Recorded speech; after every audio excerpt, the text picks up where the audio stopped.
So I don't think it's kind of antsy because of us. But Angela, no. So rhinos communicate with each other with a series of grunts, squeaks, and squeals. But it's mostly whines actually that we tend to hear, and it's very, very high pitched whines that the calves will use to communicate with mom, and mom will communicate back with them. So it's not the same way, as elephants do. Wow, we have come right here, and we've managed to find our lions, and of course the little ones. But so far we've seen what looked like one boy, one girl.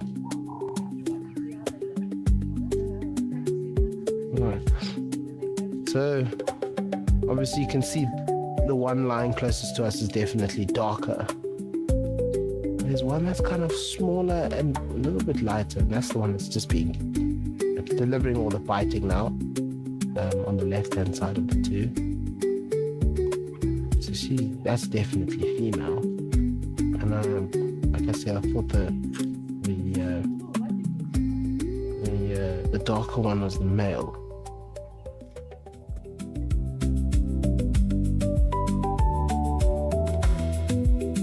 From the ancient forests of Madagascar to the iconic plains of the Masai Mara to the wild landscapes of southern Africa, the last few days have been an amazing journey through Africa. Thank you for joining us on Safari Plus.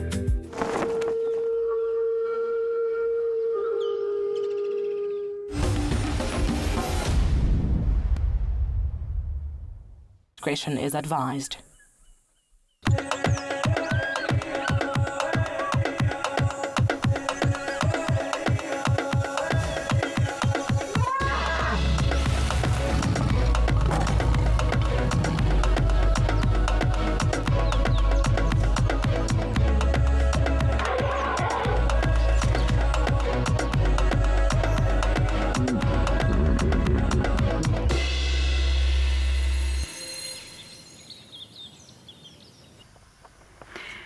Hello everyone, good afternoon, and thank you for tuning in for the afternoon drive for Safari Live. We're out here in beautiful Masai Mara, and my name is Imara, and on camera we have James. Welcome. Today we are looking forward to what nature honestly holds, and so far we're off to a very interesting part, which is a carcass. But before I get to the story about our carcass, we had a beautiful sighting today morning with Lola and her cubbies just enjoying the morning sun. Let's check out the highlight and see how cute they are.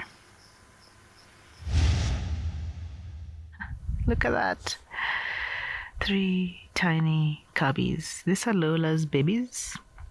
And in the mornings like this, when the sun's coming out, cubbies like this definitely need to warm up. And another way of warming up is play fighting and being in the sun. Mom is not too far from them. She's just laying down and she knows they're good. But it's just nice to see them. We've been looking for them for some time. They were in the area, but they're well hidden. And now we get a good view at them playing, which is great. I haven't seen them this playful and active, because other time it was just them walking around. Look how they keep on stumbling on their own tiny legs. Oh.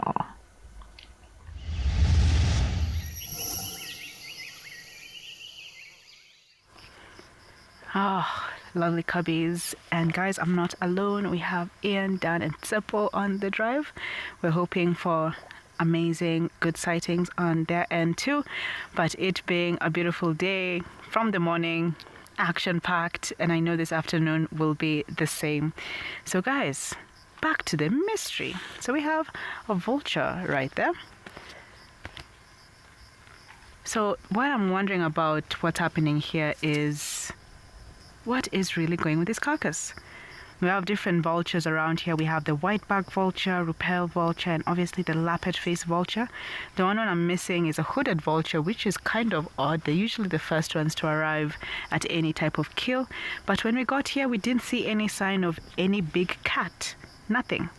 And from the look of the horns, I think it was an impala. They were trying to move their head a little bit. Now the vultures are joining in. So when we usually look at our vultures, sometimes you can get them mixed up, especially the white-backed and the rupel, because the colors of the coat sometimes look very, very similar, especially at immature age. But the white-back has a white feathers on the neck and a black face, like darker face. Leah, Jumbo, welcome to the drive. Hope it's a good one. And yeah, as I was saying, now with the vultures, sometimes confusing the rupel and the whiteback, especially the immature ones, they look kind of similar. The rupels do have more of a yellow beak once they're adult age, and our whiteback vultures have more of a darker beak, brown eyes. So these guys are, look at that neck, becoming a bit aggressive. And also it's a nice opportunity for us to look at their necks and see the crop, because now they've been eating a lot. So they're coming back in. Something spooked them. Even I was asking Big James, is there any big cat walking behind us? Because they were very much on the edge. And the one who was taking over this whole site was a lappet-faced vulture, as they're almost similar size, but a bit big actually. Their horns, sorry. Their beaks, I was thinking about the impala horn. The beaks are very big. It's the biggest of any, let's say the raptor birds. So it's just very interesting that these guys are they left, kind of a small panic. A few of them actually flew off.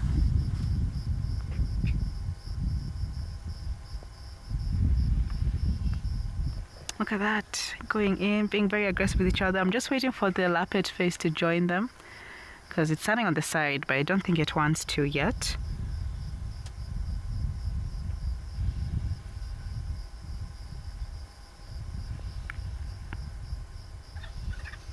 Chris, yeah, very interesting. I'm just really wondering what is going on, because there's no big cat around here, and obviously the body part, you see the ribs is kind of finished, but the head is very intact. So I'm still trying to solve the mystery. I can't smell anything like really rotting. And if it was like a big cat, I'm sure they would have wanted to finish it. So I'm going to stick here and see if our lappet face will join and kind of bully the rest of the vultures.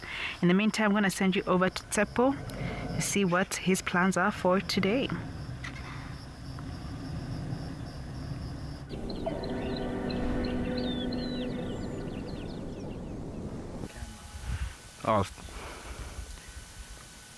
Welcome to Mabula Private Game Reserve, everyone, and look what we actually start with.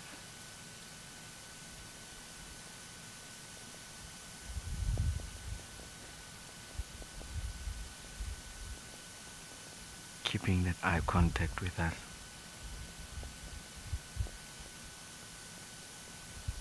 It's a beautiful day. Welcome. Thank you so much for joining us. My name is Tsepo, and I am with Luyanda back in the camera.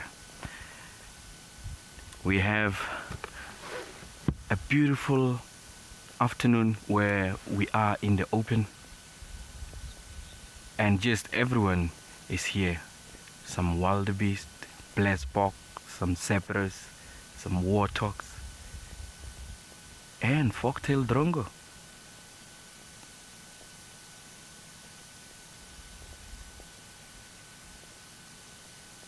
Oh yes, Amy, indeed. A beautiful giraffe. They're so unique, so elegant. See, the relationship has started between the two. One will use the other to take advantage and feed. That is what the fork-tailed drongo is doing.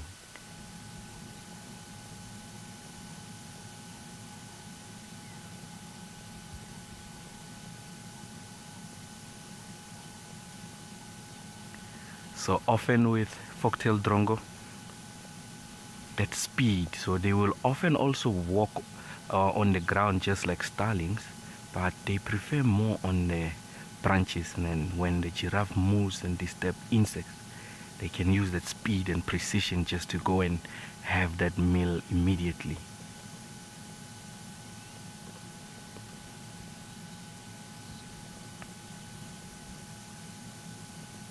Oh yes, Kwana. So long you would not even think they have equal vertebrates with us that are actually 7. Just a bit bigger.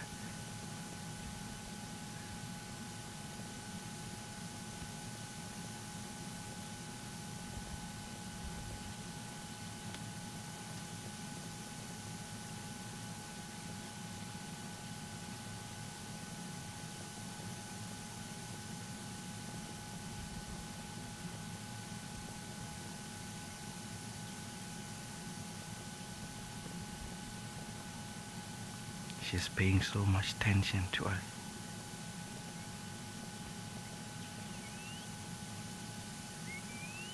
But stopping is quite important because it helps in terms of listening.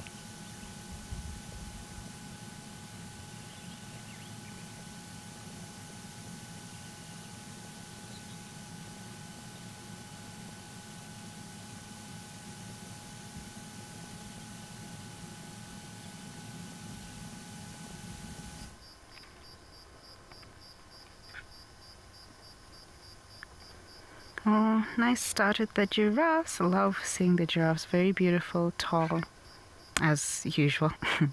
We're still here with the vultures because I'm still trying to figure out what is really happening here.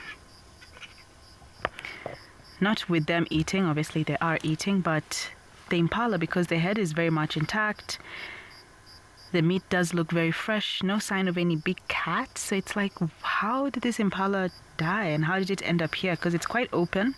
We would have spotted any big cat very easily. But nothing. So I'm still going to look around and see what did cause this. But at least our vultures are very much enjoying their impala carcass. It is quite a mystery because usually I do get to see hyenas, jackals, but today it's just the vultures. Look at that, stuffing in themselves. Even with vultures, a lot like our big cats also, they try to fill themselves up, and the crop is now like a lunchbox for them. You'll see when some of them are sitting on the side, they're kind of like, oh, I'm so full. Even sometimes perch on some nearby trees next to carcass, because even flying, they're too full. So they usually just have it in the crop. Now it's in the neck, little gouging like pocket. You'll see it's a bit big. And for them, it's like now a reserve for later on as the stomach will digest it slowly. And if they have chicks, of course, being able to regurgitate it and bring it back up like a vomit, let's say, and able to feed them. So it is quite interesting how they're able to do that. But look at that feeding frenzy. I was waiting for our leopard face because, oh my gosh, it was on the kill earlier on before we started, and it was dominating this whole carcass. It was just walking around like a big boss, shooing all of them away, because it does have one of the strongest beaks of any raptor or bird of prey on the continent. So you can imagine they are feared, but also the other birds look at them like, yeah, you can open very tough meat or pierce into it. Maybe we can't do it. And when you do so, we're able to have an easier access into the carcass. So they all patiently wait. But look at that. Still a lot of meat on it. It is interesting watching them feed and all the sounds they're making.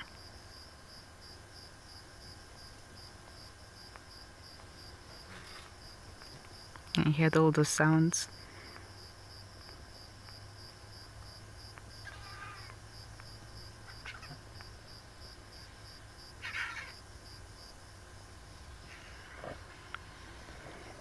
Melissa, I'm sure, yes, they do still have very sharp beaks. Look at that. Ouch. Pull someone's wing. Yeah, very aggressive. But the one I'm waiting for is our big one. But he's sitting on the side, so I'll still either drive around, come back, or... Oh, you see the leg? Put up the leg, like, back off. Most of the time, can't really tell male, female. Most of them do look very identical, both of the species. Whiteback and repel. Usually you have to look at the beak. It's a good indicator, as the repels usually have more of a yellow beak. And again, whiteback, dark beak. but you have to look at the adults. The adults, for at least the rupel, have a bit of white on the back side. They are really going into this. What a mystery. How did this happen?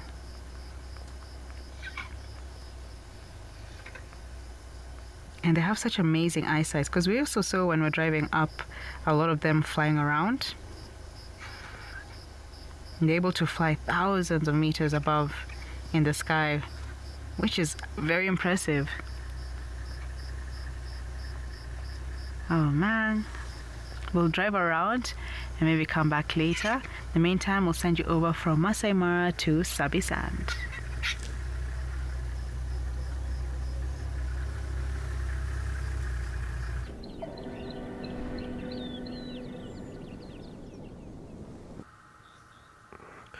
Good afternoon, everyone, and welcome to the Sabi Sands. We're on Little Gari. And let me just introduce myself. I'm Ian, and we've got Paul behind the camera there. And we have come to follow up on one of the Nzenga males, Hamukle. We saw him here this morning, and we've come to check on him, and he's moved about 50 meters to find some shade and is doing what lions do best in the heat of the day. And it's probably one of the warmest days we've had in the week that I've been here. This morning I was going on about how cold it is, and now I'm feeling it's nice and warm, sort of mid-20s. And yeah, sitting in the sun, you can actually feel it, getting a bit of a tan here. But a great start to the Sunset Drive this afternoon. And what a way to spend your Sunday afternoon, with having a nap under this guarri bush. Yeah, Debbie, so I think we caught him on tape. We only saw him today, but he was roaring, and while he was roaring, his brother was roaring on the cut line further south of us, just a little bit off where we can drive. The other vehicles did see him. That's Orange, the injured male. But yeah, they had him there, and so they both had a little call, and that was the last we heard them call. So maybe they know where each other are. They've maybe communicated in line, and then they had their afternoon naps, or their Sunday naps, pretty much the whole day, I guess. And maybe they'll connect this evening, or maybe they're just happy to know that they're both in one piece and alive and kicking. Bit of a stretch when we arrived. Is that an eye open? Kind of giving us the beady eye there. I thought he was looking at us. He did open his eyes briefly. Afternoon, peace to you. Yeah, there his eyes are open. He's sort of giving us a bit of a glance. And back to sleep.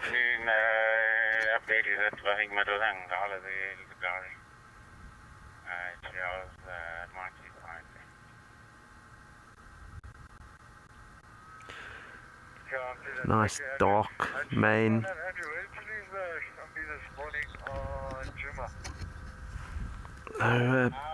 While this guy catches up on some Z's, let's go and check in on that highlight that we had on Sandringham this morning of the lions. I think these wildebeest might get the attention of those lions, and they certainly don't know that they're there yet. There's actually not that many wildebeest here at Sandringham.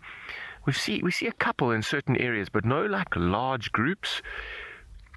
That being said, I'm sure these lions are good at hunting wildebeest. Oh, the lions are chasing the wildebeest. Okay, that's insane. They did catch that wildebeest. And didn't make a noise, but they did catch it. And that is the best thing that could have happened for these cubs. A good meal. The lioness is doing their job and providing. Just to sit here, there's a few of the other wildebeest are in the background trying to see what's going on. Look at that lioness grabbing around the nose, trying to suffocate it. And it's pretty gruesome and pretty... But everybody else is feeding already.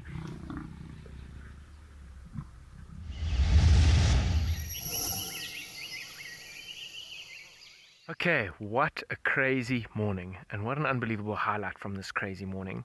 It was definitely one for the memory books, especially here on Sandringham, and really a good look into the daily lives of the Black Dam Pride and why they are so successful and why they are where they are. Let's hope this momentum continues. So, we have come to the crime scene that we watched this morning. What a scene. And we have been greeted by an incredible amount of vultures here. I mean, this one at the top of the tree is the lappet-faced vulture, the biggest of the lot in this area. Then in the rest of that tree we have hooded vultures, more hooded vultures on the right. We have a whole lot of white-backed vultures in the back right. And below us, where the crime scene was, are some sleepy lions.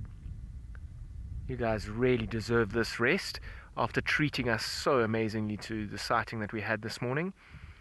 See this, there's one little cubby who's still eating the smallest amount of remains. I mean, even when we left this morning, there wasn't much left at all.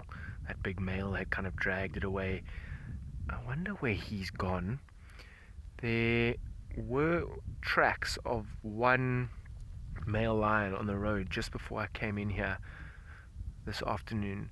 My gut tells me that it is that younger male who was chased away from this carcass by the bigger male, kind of being chased further away. Sally, a food coma. I mean, those bellies are very full. They could have been, I mean, there were 10 lions this morning feeding amongst the wildebeest. That's almost 20 kilos of meat each, and that's a lot. But those bellies could be fuller. They could be more full. I've seen them far more swollen than that before. But they're still very happy. I mean, this morning was incredibly successful for them. They are reaping the benefits of a very fruitful morning by catching up on some rest and digesting some well-earned wildebeest.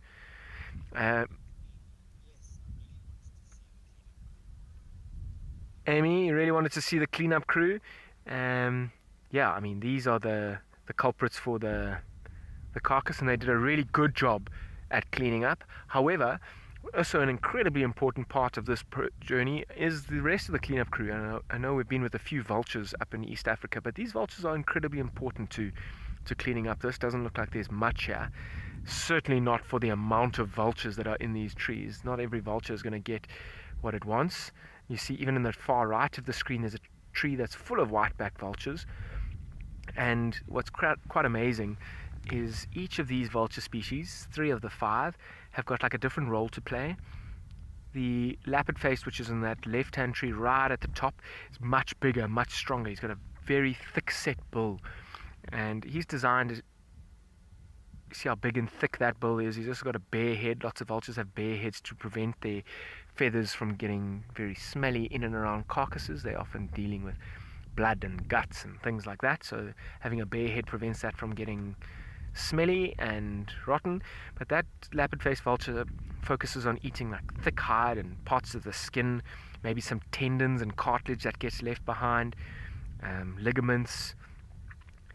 And look at those hooded vultures on the side of the tree. You can see they are substantially smaller, and their heads are also bald,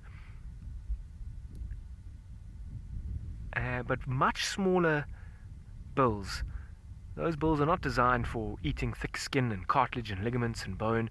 They are designed to get like in between the small bones and the nitty-gritty little parts. And then the white-backed vulture at the back there will do a little bit of both, kind of combination between the lappet-faced and the hooded vulture.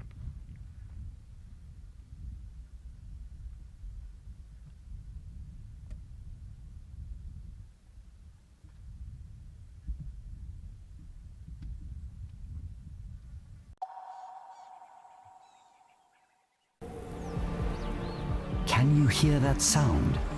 The way it grows, the way it calls you to come alive.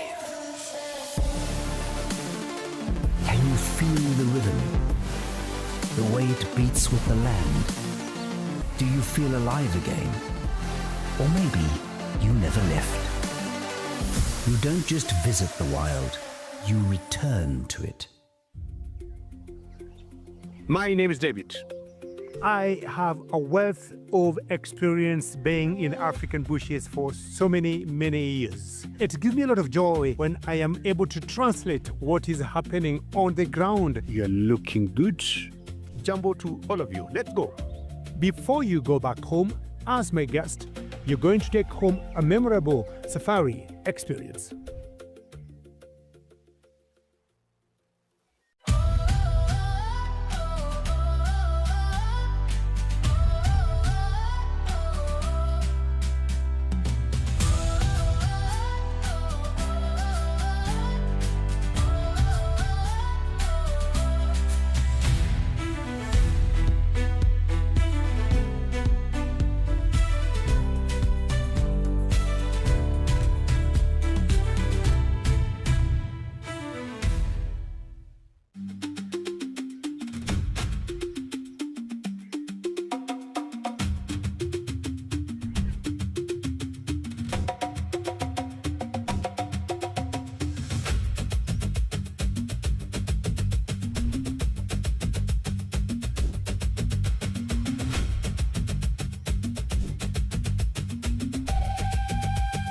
Wild Earth Explorers, wilder together. Hi there, my name is Kerry Dupree, wildlife presenter and guide. What I love the most about guiding is being able to share my love for wildlife and nature with my guests. Very exciting to find those cheetah boys on a kill. Being passionate about your job makes the world of a difference because your guide definitely sets the tone of every adventure.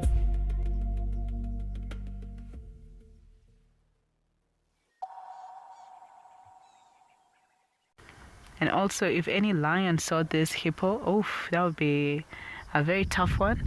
And recently we did see Vuli and his honeymoon, and next to them was around an area not too far, which was a hippo kill. And Mama Kali, people like to say earless, but the guides here actually call her Mama Kali. She was eating a hippo carcass, and I would like to say about 2 kilometers away from where we are. So that's why I'm just trying to put my 1+1s together and see what is really going on and what could happen.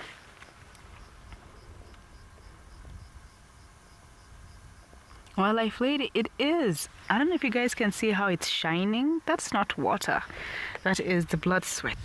It's a bit of its own sunscreen that comes out from the skin, helping protect them and keep a bit of moisture. But it's not the best. It is good, don't get me wrong, but being in water is more effective for them.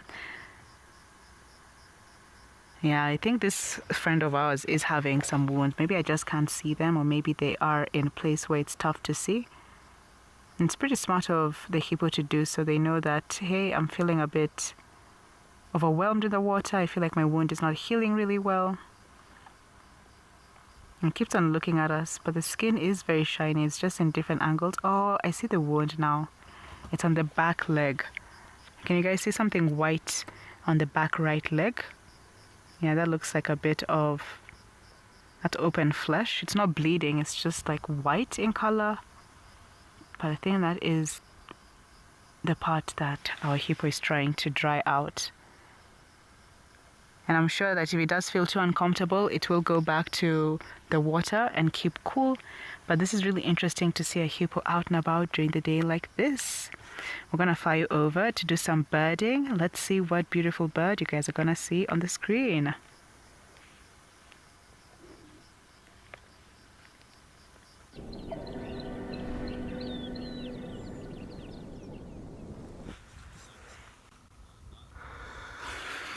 Yeah, we're back in the Sabi Sands, and this is the first time we've had all 3 of these saddleball storks in frame.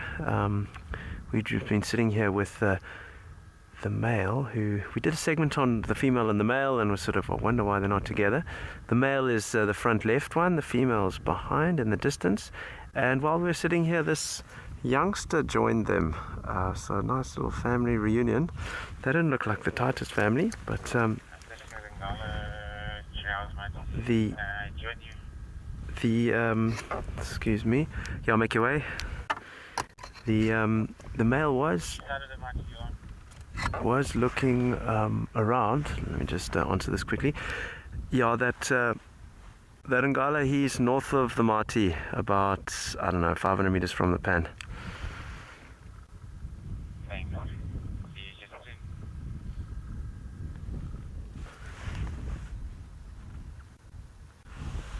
Sorry, any stations with Nami and Ngala and Comas? Sorry, there's a bit of radio chatter. When you think better switch over to the Juma channel. I think we might be on the wrong channel. Jammer, yeah. No, we're on the right channel.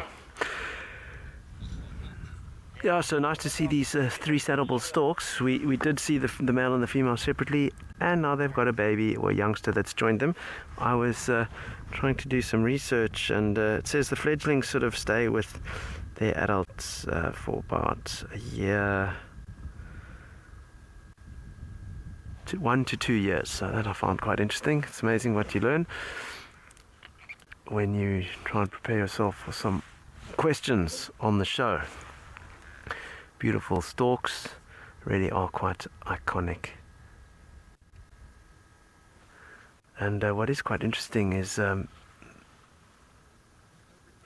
I would have thought that they would have flown there, there is a bit of a burn happening south of us, and I think that the burn often chases insects and creates a bit of a hullabaloo, and I would have thought these storks might have gone there, but again, maybe I'm being silly, and saddlewood storks prefer water, so they're not going for the insects, but sometimes the other storks will go for insects. Getting myself confused here. Yeah, Andrea, I think they can fly. Well, I mean, the one came from fairly long distance. He flew in very silently while we were sitting with that male lion. How far they can fly, I don't think they're quite like the white storks that fly to Europe and back, but I'm pretty sure they can cover some distance. They have a massive wingspan, and I'm sure if they get the right thermals, the right conditions, they can fly pretty far. Every now and again you will get a report on the rarities groups of a saddlewood stork, like down in the Cape, which is a bit out of range. So I would say yes, they can fly quite far based on that.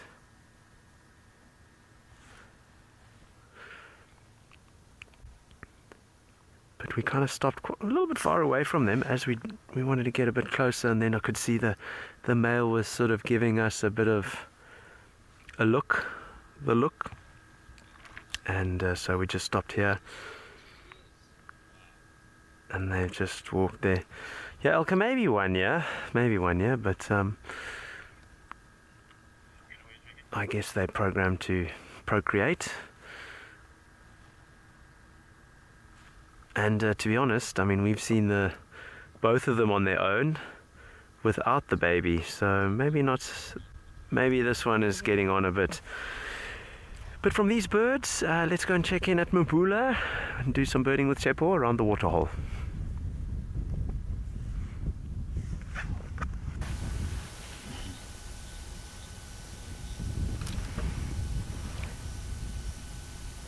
This elegant bird is African jacana. I hear people often call it lily trotter, because if you actually look at it, when it's in water, it appears to walk on water. But the secret lies incredibly in its long toes and claws, which just spread its weight across floating lily pads, and you just see as if it's actually walking on top of water. Look at that.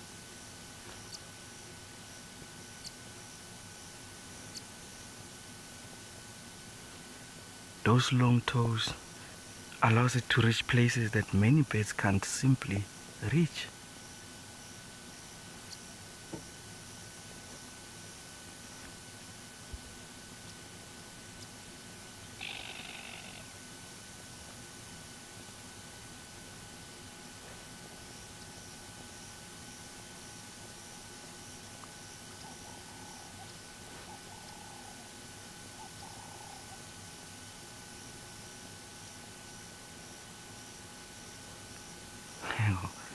I just love this.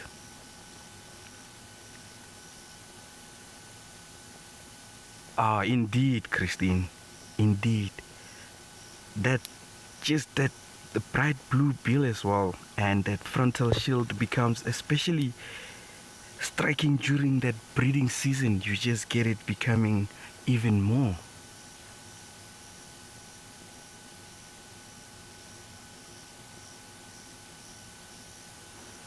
And one of the most fascinating things about African jackanas is that they reverse the roles we often expect in birds, you know. You'll notice the female is larger, and it appears also to be a little bit brighter. And it's one that is known of having multiple males.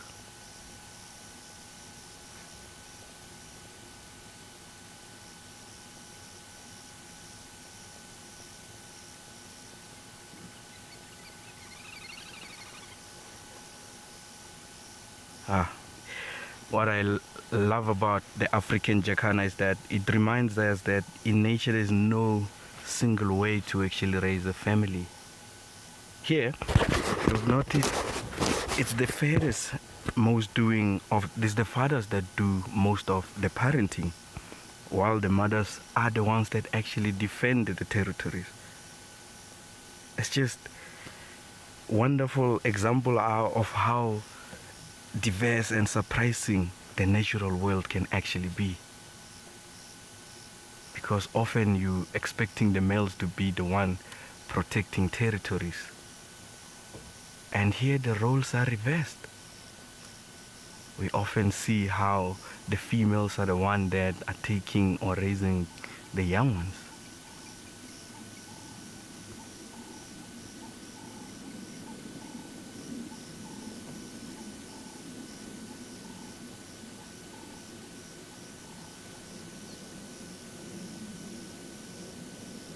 Are you winning there? Are you finding something to eat?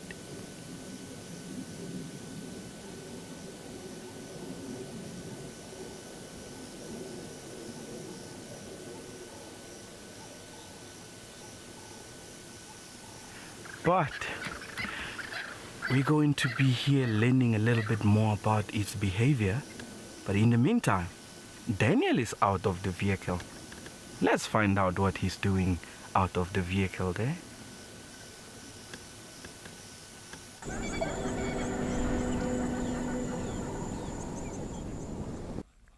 Okay, welcome back.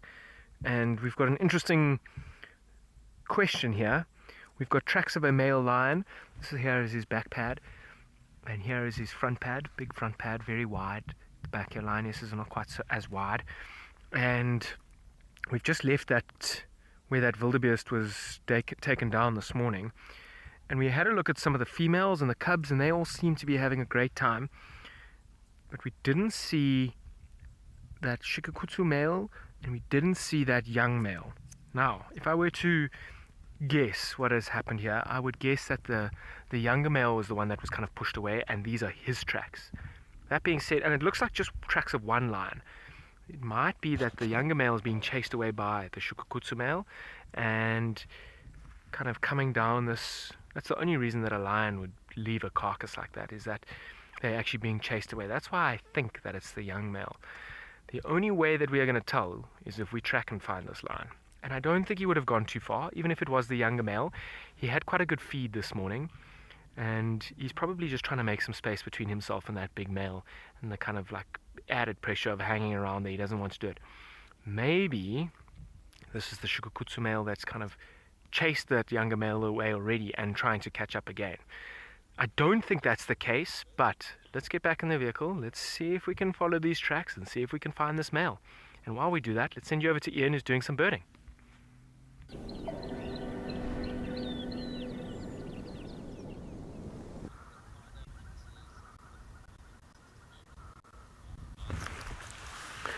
Good luck, Dan. And we got something interesting to show you. We've got a 3-banded plover and it's sitting on a nest. And we know this because I think, if you remember, some segments have been done about this little plover nest that's down in the dried riverbed on the side there. So we sort of up on the bank and pause going through the grass there, just to show you that the dedication of bringing baby three-banded plovers into the world. It's quite warm, I can imagine, on that sand and in those rocks there. We're not too far from that pan where the lion was.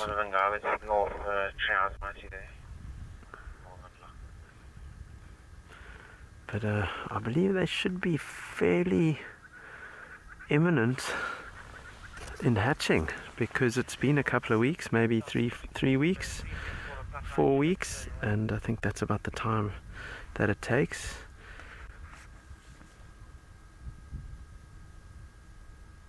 So we're sort of keeping an eye on it. Every time we drive past, we have a little squiz.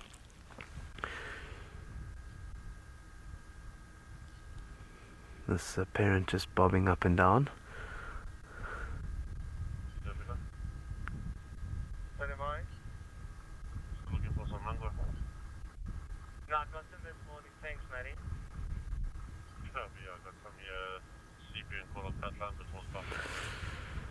But yeah, very patient. Imagine sitting all day in the baking sun on nest. That's dedication indeed.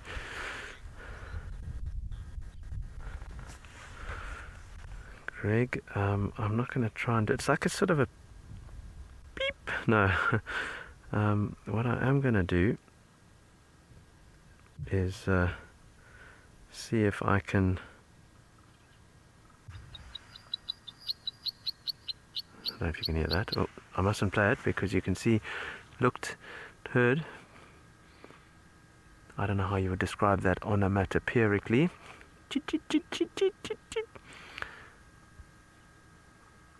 But quite a common bird, and we actually did a segment maybe earlier this week at one of the pans, and at most of the pans around here in the Lowveld, you'll find one of these three-banded plovers if you look carefully. Love a bit of water, and it's not too far from the water, so hopefully it sort of refreshes itself every now and again fairly regularly.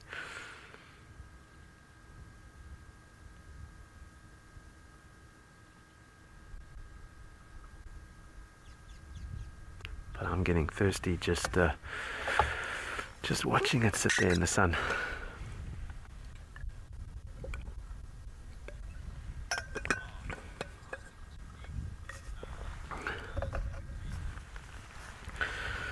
Indeed, Leanne. I think Paul was doing the camera work for that, and he confirms it.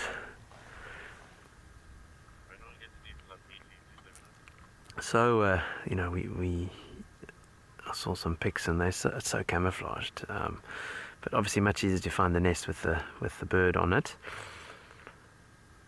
But I think even if it flew off now, you'd have to really be vigilant and pay attention and mark it to find the nest from up here.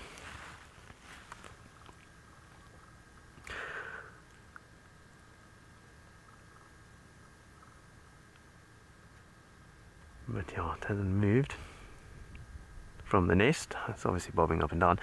But I'm actually enjoying seeing it from up here. Alright, I think we're going to keep on moving, and while we do that, let's go and check out a highlight of the cheetah cubs that Seppo had earlier. Trying to figure out, what is this? We found ourselves a ball. Oh, that's not something I can eat.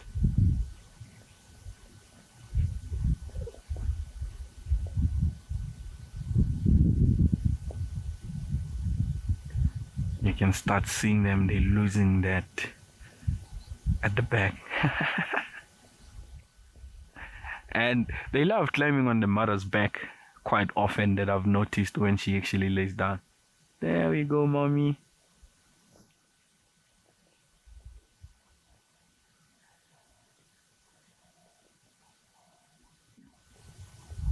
Oh, look at the young ones. Energetic, chasing each other.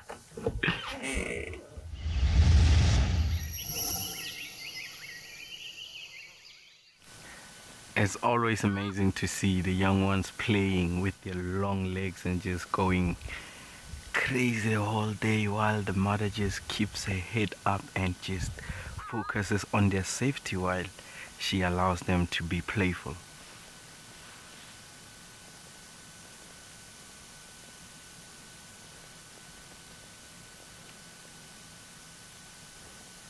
One of South Africa's most recognized birds here that we have, even if you've never seen one, you've almost certainly heard it. That loud ha-ha in the morning often announces the start of a new day.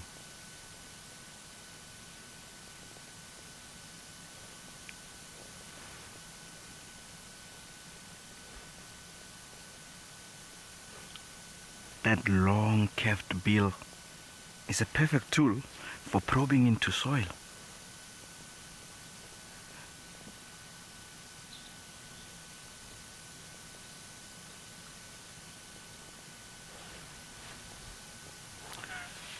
Not quite sure on that one, Damon. But with the Hadida ibis, definitely a call to actually notice.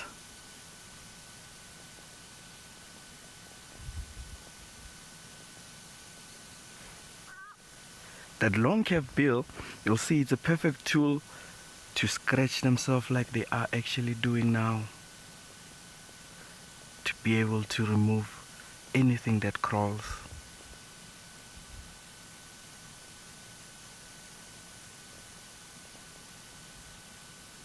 And it's fascinating. It's one of the few that actually when they fly they keep their neck quite straight, unlike with the herons that actually curl it a little bit.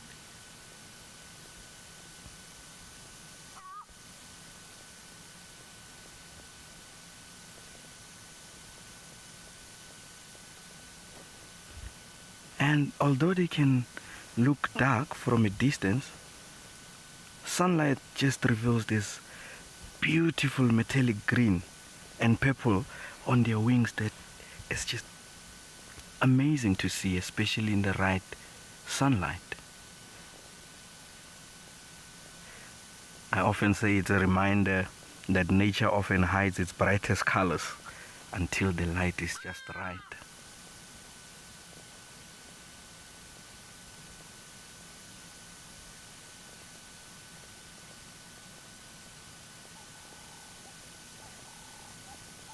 Unlike with the African jacana that we saw earlier, with the Hadidas, the ibis here, both male and female will be responsible of actually incubating the eggs. So you'll often see them in a pair or in small groups like we are seeing now. There are about 5 individuals.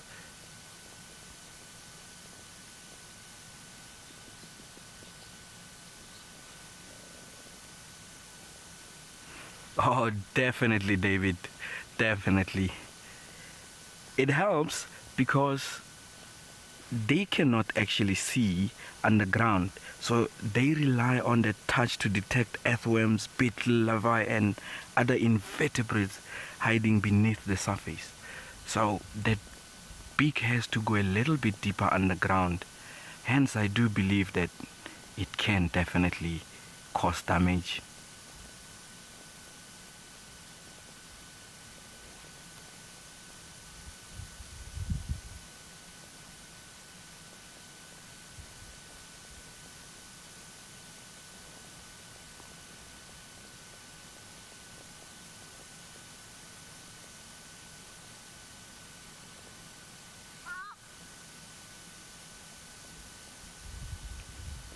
They're just reminding us on how they sound like. Oh, we have cormorant.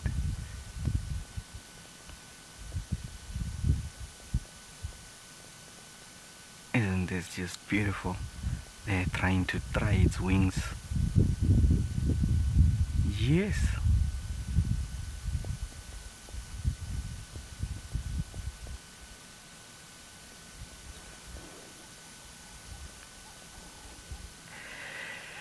The hardier is more than just a noisy bird.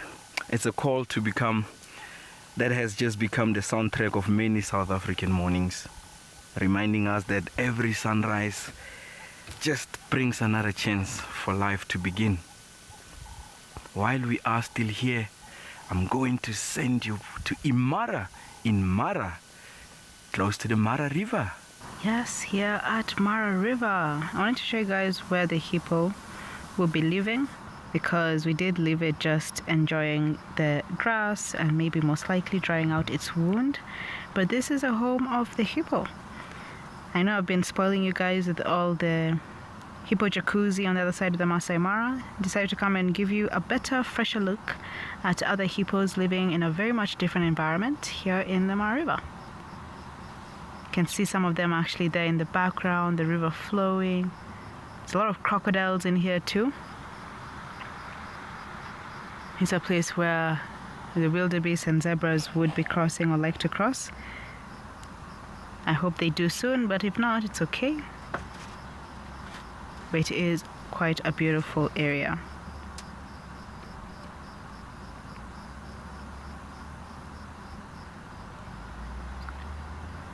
Look at that, so many of them. They actually look like rocks. So these ones are okay, all healthy, all well. At night, for sure, coming out to go and graze. Eat almost like 20 plus kgs of food, maybe 20 to 30 kgs of grass actually. And they come during the day and now they can digest and relax. It's a pretty good system. It's a good diet and lifestyle for these guys. Just eat at night and then during the day just sleep and take it easy in the water, cool off, and then repeat the next night. But they all seem so many. You can't even count how many they are. I can see one yawning right there. Well, opening its mouth. When we say yawning, we're thinking of like, oh, tired or hungry. But for these guys, it's more of showing their canines. Then, yes, kind of similar. So the only difference is one, of course, you have your dominant male, but the male can tolerate other males just as long as the other males show a lot of, let's say, submissiveness to him. So they'll have to show like, I'm not a big threat, I just want to be here.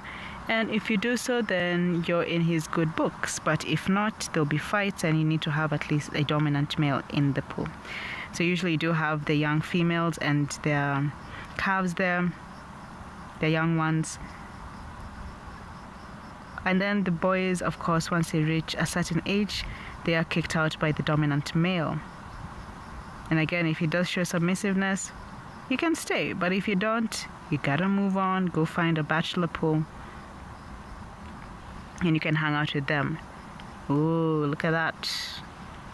Big crocodile. Yeah, here in the Masai Mara we have the Nile crocodile.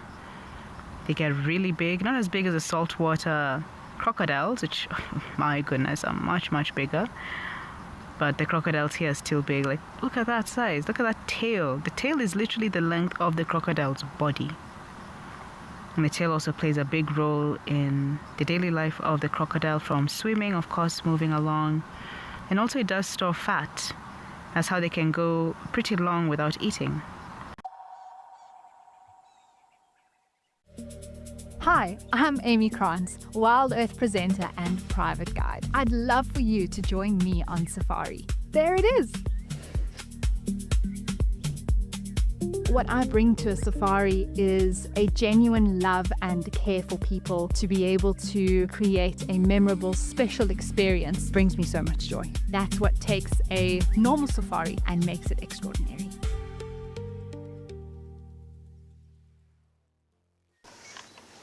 Even a hyena coming into the action as well now. Oh my word! She's stalking the hyena now. Leopard, hyena, lion, all together in one shot. Oh!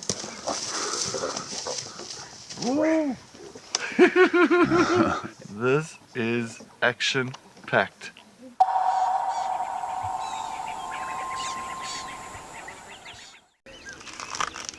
Would you like to know what an elephant's favorite food is? You could ask me questions like that in real time. Our safaris are live and interactive from the heart of Africa.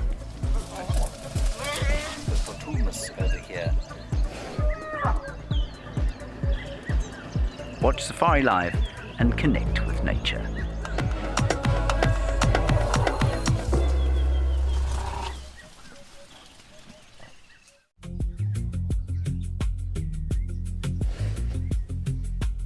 Look at that particular frog. Starting to become that independent leopard now. And these 10 cubs belong to 4 different females. They sometimes come and say hi.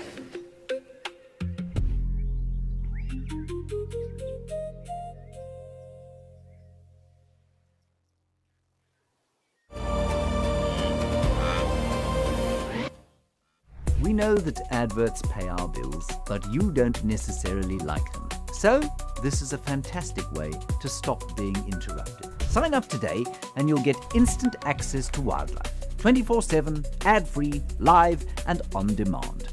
No pesky commercials, no rude interruptions, just wild Africa exactly as it unfolds. Wild Earth Explorers, wilder together.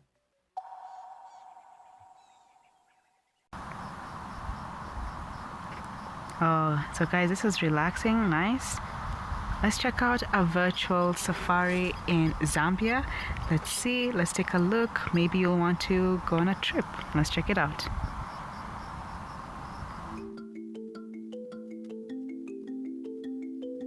My name is Ketson Kendamurano. I work at Hippology.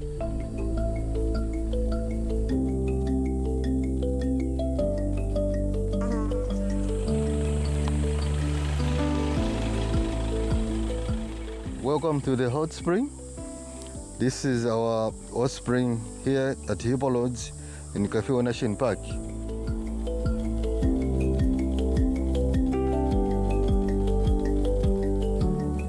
We call it in our local language, we call it Kapiamema. This is the warm water where the warm water is. If you touch it, you feel warm. The temperature is just the same. It doesn't reduce, doesn't increase up. This is lukewarm water, very healthy for your skin. This water contains some sulfur.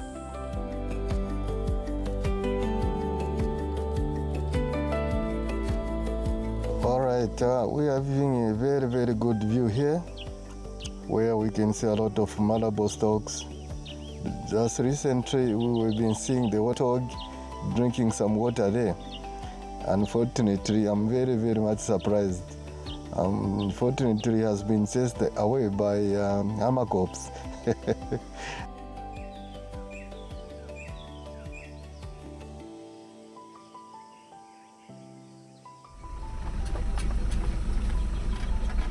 This tree, called the monkey bread or the camel foot. Why we call it camel foot is because you see this leaf here? It's resembling with a foot of a camel. That's the reason why they call it camel foot. This tree you can see here is a medicinal tree. We normally use this tree at home for someone in the village if he's sick from flu or coughing. This tree is really helping us in the village.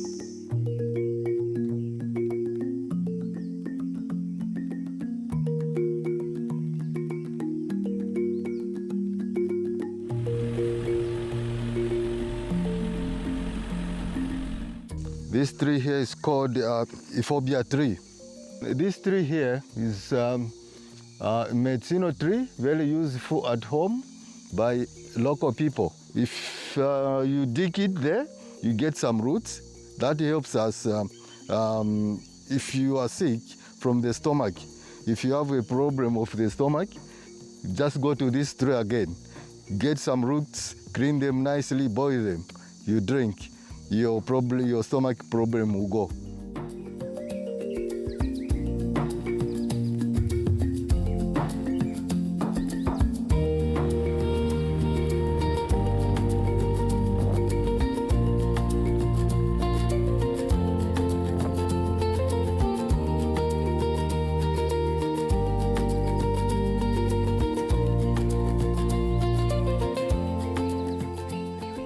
These ants, they're different with the red ants. These are brown in color, and they are very, very small than red ants. These ants, they're very, very rare. They make the nest up tree, and at night they come down to collect some food. They are totally different with the red ants. The red ants, they make the nest on the ground.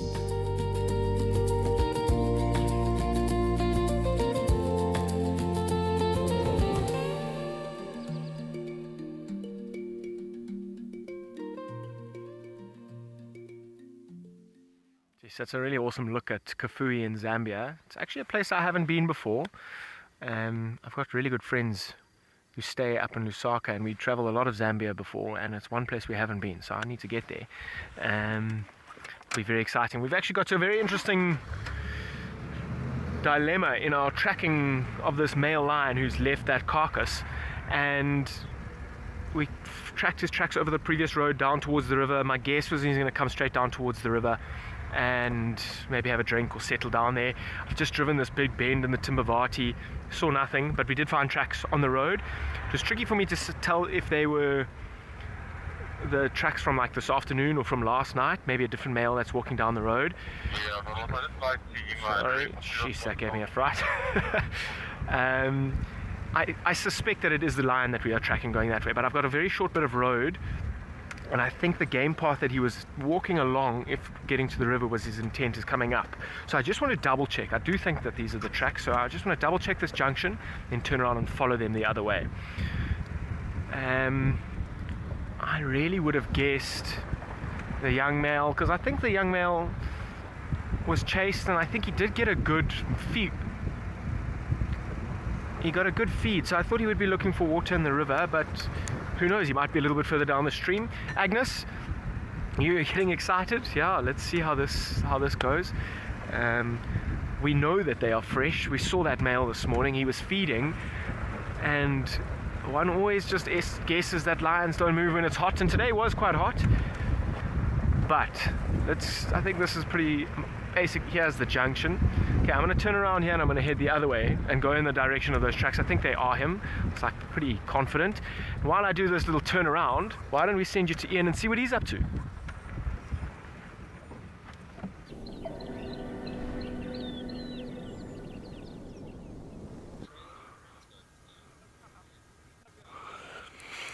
Oh, good timing. We just found a group of kudus. Oh, there he's coming out again. I was a bit worried that we'd seen him disappear into a rather thick section of bush here. But this is one of about, I think I counted 3 sort of big kudu bulls. See how he dips his head as he ducks under that branch. Classic kudu with those massive antlers, massive horns, I mean. Oh, and then it disappears into some really thick stuff. And they all seem to have disappeared. I'm just having a look here, and not easy to spot. We're on the hunt for some leopard, and came across these 3 bulls, but they're definitely not standing out in the open posing. I think we'll keep going. We're on a rather nice thick area. Exploring a bit of Little Gari, hoping to come across something really exciting. Checking every tree, every shady spot.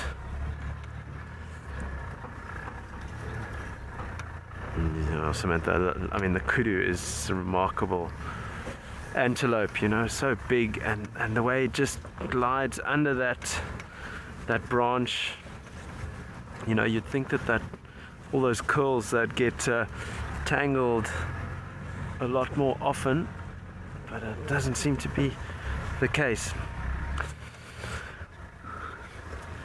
Well, we're gonna keep inching forward through this thick section, and while we do that, let's go and check what antelope Amara has.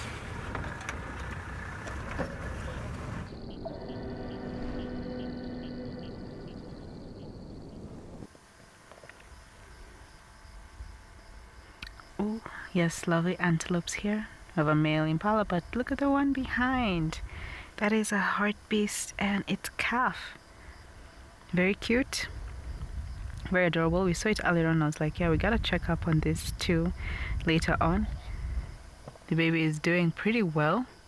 What happens is, unlike other antelopes, the hartebeests do like to hide the young ones in like really thick bushes, tall grass, and visit them a few times a day to clean them and feed them.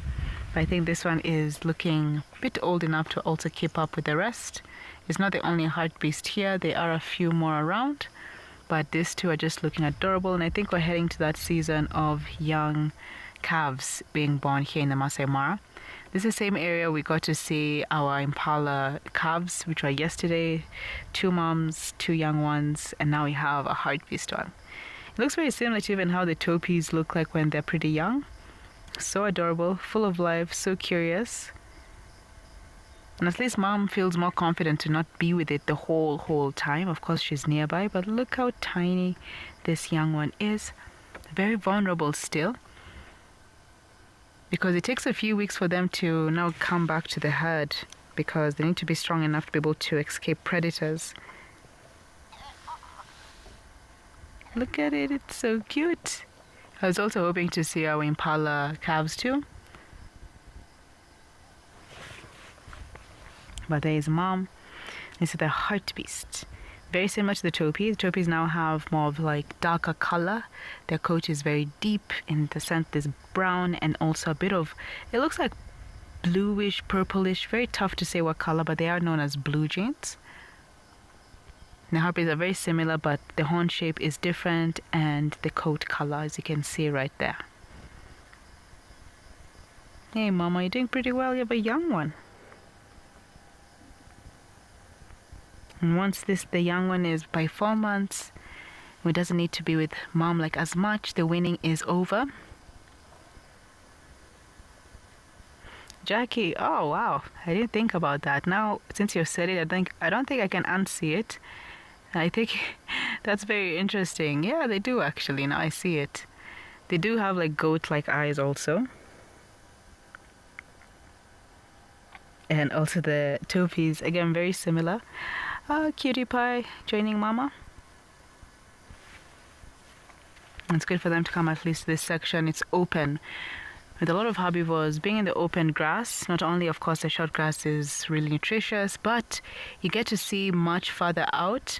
Imagine having tall grass all around you and you don't know who can be stalking you or approaching from behind. So here you're able to see quite a big distance. Bigger than you would in any tall grass areas. But the young one does seem very curious. It's more of sniffing around and walking. Even earlier on I saw it interacting with an impala, and the impala male was like, back off. And the baby ran back to mom.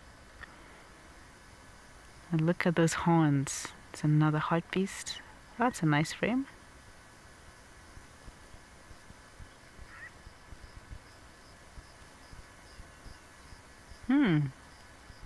It's very interesting. When you keep quiet for a bit of time, I just heard some jackals in the background, which is also quite interesting.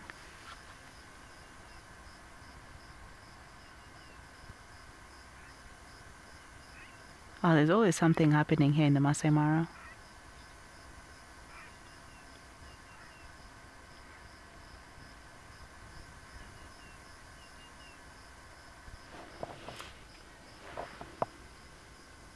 Yeah, definitely. I think even the impalas, I always like looking around and hearing what's happening.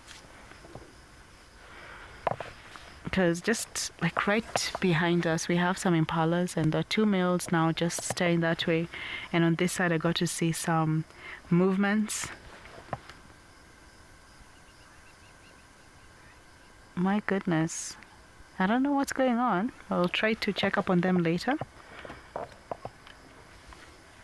These guys don't even seem at all concerned.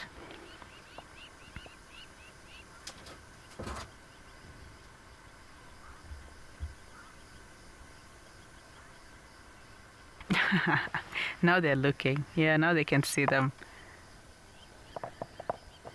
Always look at how the animals are reacting. It tells you a bigger picture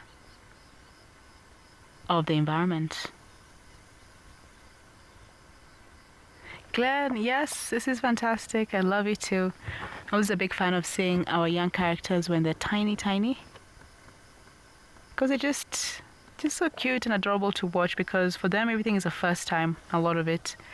First time meeting some other animals, and first time just eating even the plants, because by the time again for even this young one, 4 months. But it is very beautiful.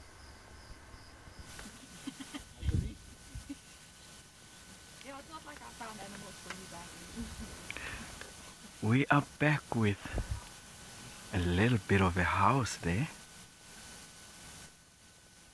The owner was just peeking the head on the entrance here earlier on. Question: who do you think this house belongs to?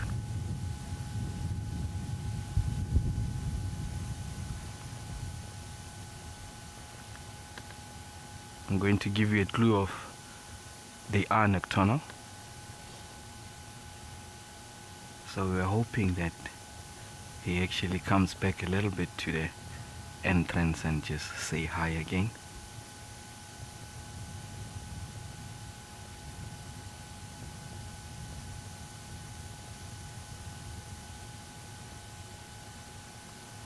And you will notice the animal inside there didn't actually dig that. They often steal or take over the burrows that were digged by other animals. And it's often more about 1 meter to about 2 meters. They can actually dig further than that and increase the length up to about 5 meters. Oh yes, everyone, you are getting it right. This is an aardwolf burrow. It was actually sticking out its head earlier.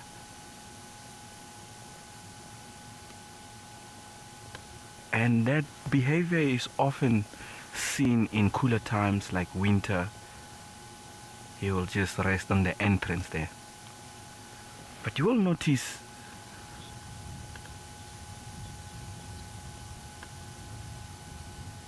oh indeed, Amy, if this was a bad-eared fox sparrow it would have even been extra, because it's not often that they actually do them close to the road. Often when I see them and they just running into the thickets, I haven't actually seen one close to the road in my guiding career.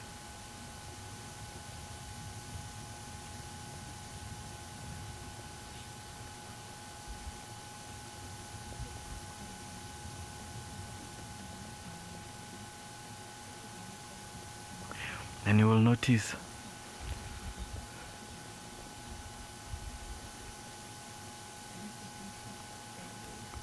but while we are actually still waiting for it to actually peak a little bit, we're going to watch a highlight when Amy actually had the aardwolf and the puppies. Oh my goodness, everyone! We have an aardwolf with a baby. There's a baby aardwolf here. We just saw its little face. Oh my goodness. That was adorable. I hope that we get another glimpse. Oh my word, I can't believe what we just saw. It must be a female here then. she did move, and then the little one popped its head out. So hopefully, I mean, we're not going anywhere. That would be amazing to see again. It was just a mini version, really.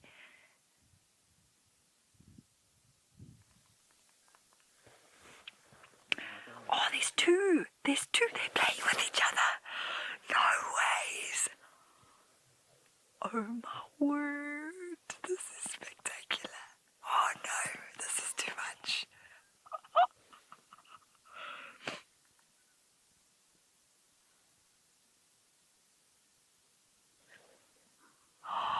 No, I can't believe it. I can't believe there's two little faces. I literally have no words. I have no words.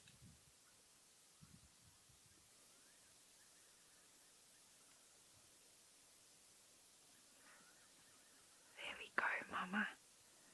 Coming out. Time to get moving. And just before we finish off the drive, which is perfect.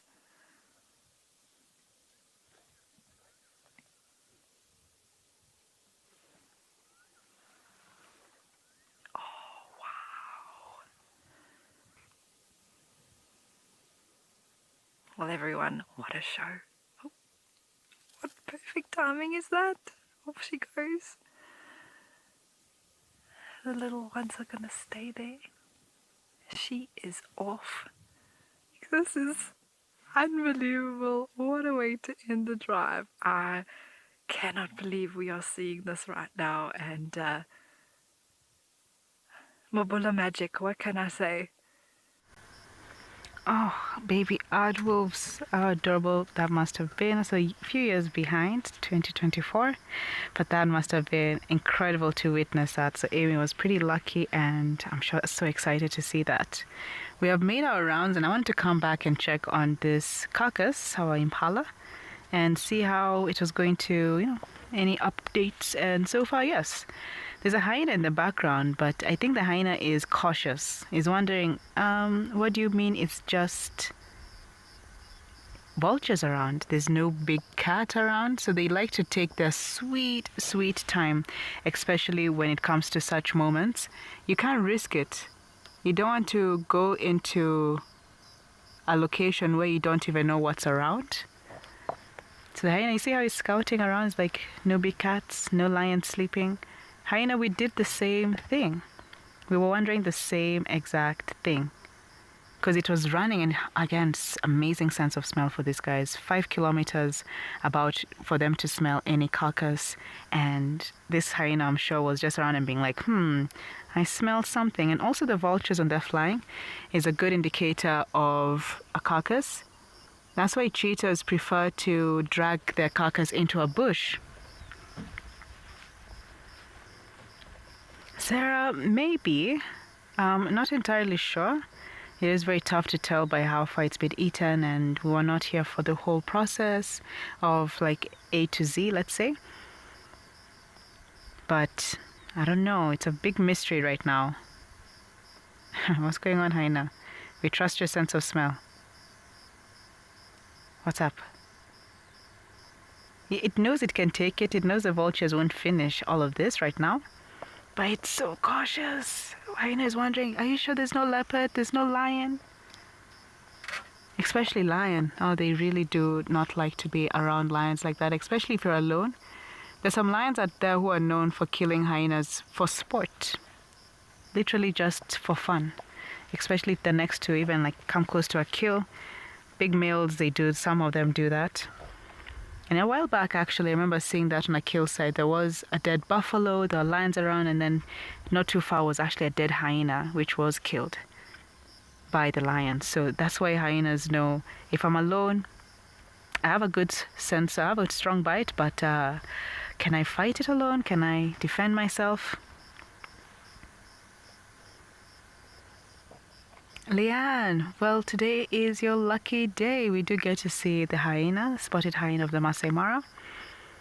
It's so cautious. It's really wondering what is going on. It's, at least our vulture is enjoying.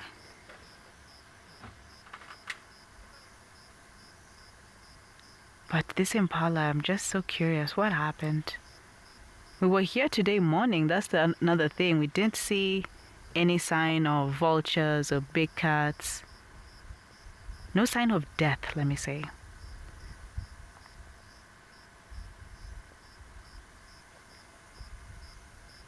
The hyena is still looking around, walking around.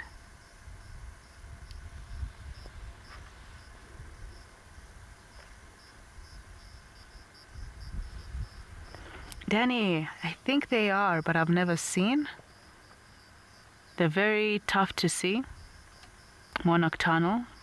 Even the spotted hyena is nocturnal. But these are the ones we see a lot of the time. Hyena is like, are you guys joking? Is this a trick? You're telling me it's this easy? Hyena is like, are you sure there's no lion? I think it's even doubting. It's like, no. This hyena, we were thinking this exact same thing. Still smelling around. Wants to make sure that once it grabs it, there's no one chasing after. But I'm trusting the sense of smell for the hyena.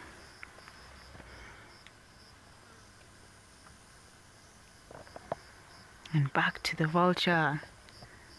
Well, hyena, good luck. Maybe you'll spot the lion for us, or whatever did make this kill. Or if there's a natural cause, then you're gonna have at least a bit of more of the skull area. The head looks more intact. My oh my, what a mystery. Because how is this the first hyena we've seen after this whole time? The vultures were here. They were circling around the air. And I was saying, even with cheetahs, they know that don't let a vulture see your kill, or else everyone else will know that you have a kill and they'll come. But there's so many vultures. So that's what I'm saying, guys. Again, pretty big mystery here.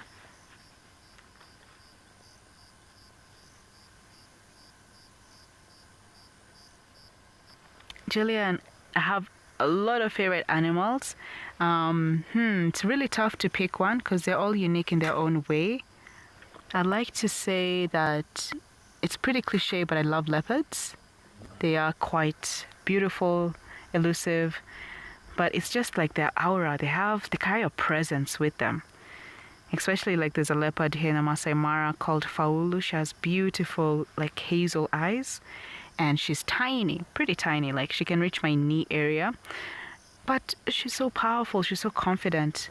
That's just her personality, but a lot of animals are my favorite. I also enjoy our hyenas, the vultures. The leopard face is a big bully, but I still like them. Even Ellie's, it's so tough to choose, very tough. You guys can let us know your favorite animal. Hyena has made its round. Well, at least our scavengers have some food for tonight. Meantime, I'm going to send you over to look at another surprise for you guys. Maybe there is someone at home, maybe there isn't. Let's go see. We are still waiting for the member of the hyena family to also show up on our side.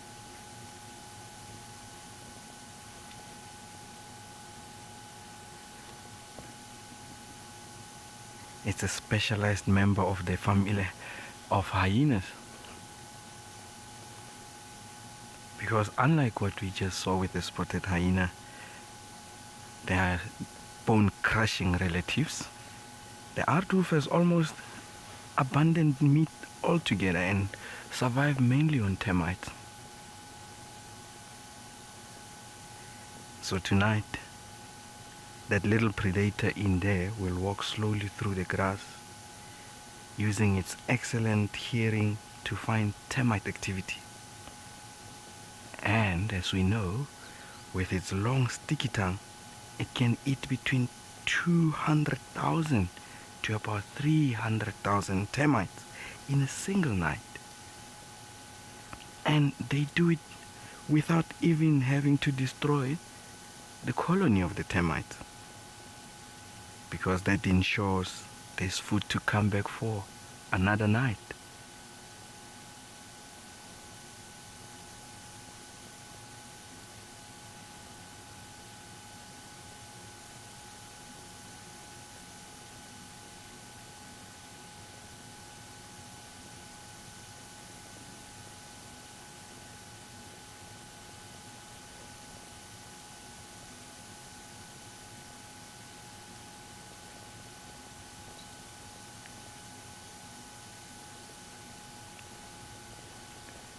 Good afternoon, George. They would often take over burrows that were dug by aardvarks and porcupine, of which they can be between 1 meter to about 3 meters. But there has been research that they can actually extend up to about 5 meters, depending on which burrow they actually took over. Because with here, you can see it was more of a termite mound. Many people dream of seeing lions or leopards, but an aardwolf is often as much rare sighting. It's a reminder that Africa's smallest predators can be just as fascinating. Next time, I'm sure they'll be home.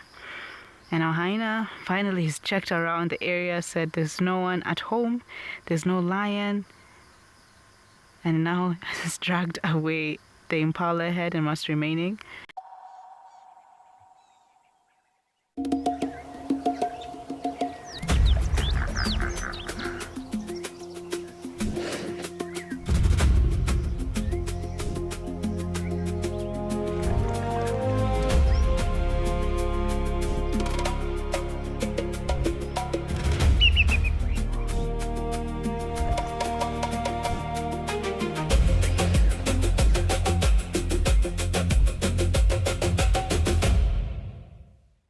At Wild Earth, we believe every story has the power to create change. That's why we've launched the Wild Earth Impact Foundation, a non-profit dedicated to conservation and social impact. By showcasing conservation stories, we can change lives, protect nature, and empower communities. We have partnered with Empowers Africa to accept tax-deductible donations from US donors. Your donation will help fund critical programs that support our mission. Join us and be part of the change.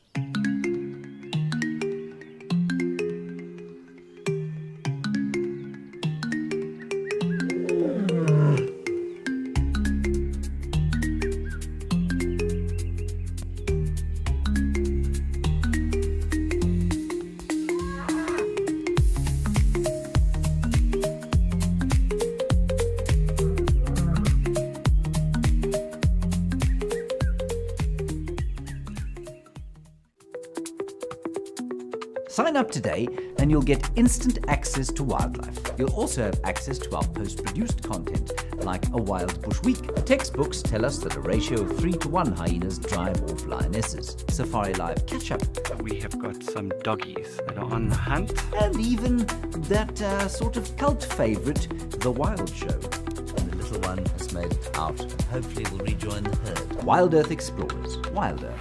Together. We know that adverts pay our bills, but you don't necessarily like them. So, this is a fantastic way to stop being interrupted. Sign up today and you'll get instant access to wildlife. 24/7, ad-free, live and on demand. No pesky commercials, no rude interruptions, just wild Africa exactly as it unfolds. Wild Earth Explorers. Wilder. Together.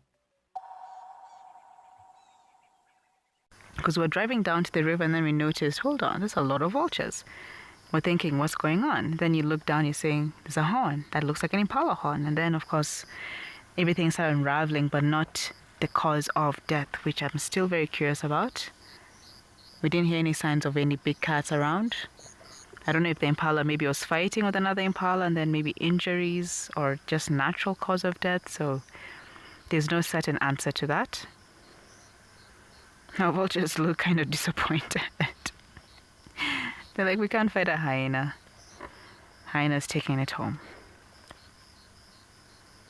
And with a powerful bite, I'm sure the hyena can go through the impala's skull. The horns, I'm sure they'll leave behind. They don't usually go for that. But the bones, they're good with that. Jackie, I think it might take it back to den, or maybe even start munching it away from the vultures and even away from the road, because we're just here on the road. I think our hyena just wanted to just drag it away from that section. But it can. I've seen hyenas taking away their meals, especially the other hyenas around. Oh, James wants to show you guys the hyena again. It's gone a bit farther out now. There he is. There you are. So most likely you can still take it home. I've seen a lot of different skeletons and horns by a hyena den. Yeah, look, still dragging it, figuring out the best way to do so. Oh, now you're eating. Are you biting into it? Yeah, you are. I think he just wanted a bit of privacy when it came to eating. But it was so smart. It walked, literally ran. I saw it running, and then it stopped, made like a bit of a loop, looked around, no big cat, no lion, and then swoop, took and left. Wildlife lady, yes, sorry. Yes, hooray for the hyena, with them being scavengers, even our vultures. Guys, well done, vultures. These guys are very good at cleaning up the environment. You don't want any of the carcass to rot and then bring other disease, and another animal eats it and sickness develops. So it's a whole cycle of, it's good to have them around. It's good for them to clean up, because even the vultures themselves, it would have been tough to get into some sections. That's why they really depend on the lappet face vulture, because it's really good at breaking in the skin. And for example, if our other vultures weren't able to break into some sections, to take a bit of longer time, how it would decompose, all that stuff. But the hyena, good bite force, able to clean it up. Yeah, the hyena is eating right now. I hope you share hyena if you do have a family. But that's the easiest meal the hyenas had today. Linda Polly, yes, the best leftovers, and their head was all intact. So there's a lot of nutrients in the brain. And I know hyenas are capable of munching through bones. So they definitely will do that. And even the vultures here, they'll clean up whatever was maybe left behind. Small pieces. So best cleanup crew ever. Nothing goes to waste.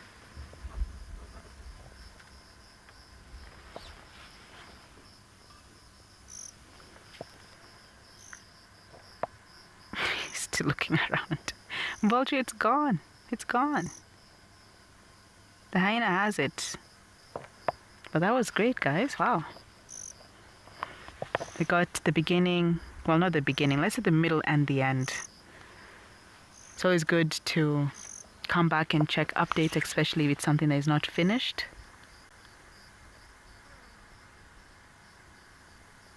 Okay, don't worry. Actually looks disappointed. That was great. Ooh. I think we'll just drive onto the other side. Once I saw the hyena running, I was like, I know what you've smelled, because we're just heading back to the main road. So, bye hyena, bye vultures. Have a good night, stay warm. Well, guys, as I continue on the move, we'll send you from Masai Mara, which is getting kind of cast, like cloudy, to South Africa. I don't know how it's looking there. Let's go see if it's sunny.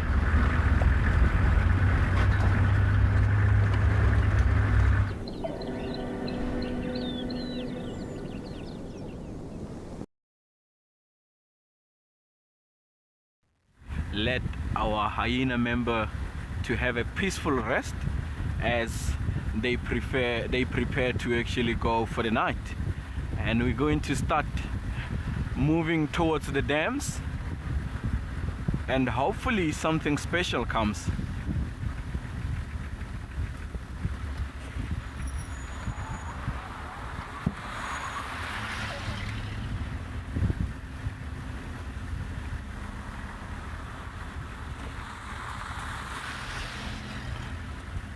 We do miss the rain.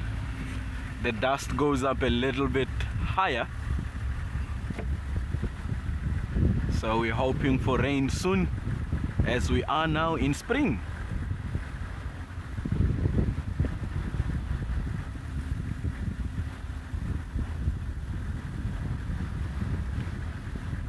Good afternoon, Sandra. And the answer is no. I came through the program of Mabula, and I have worked in Mabula Game Reserve, but I have worked for Mabula, and I am currently with Kingfisher Villa.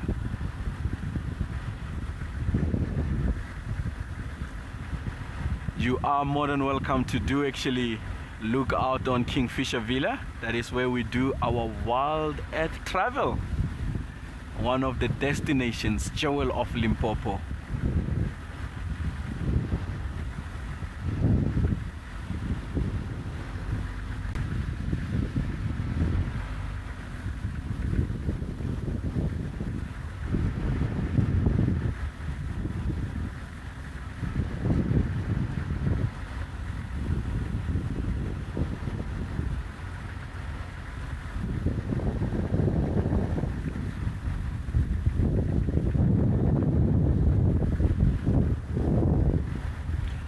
While we continue, hoping to actually find some crocodiles maybe for the day, Dan is off the vehicle. He's got some plans. Let's hop over to Dan and see what he has for us.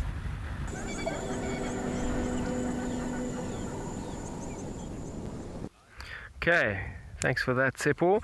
What we found quite interesting here is between where your tracks are there and what I really want to point out where they're there is that the dove that's this walking here like this has walked before these leopard tracks over here.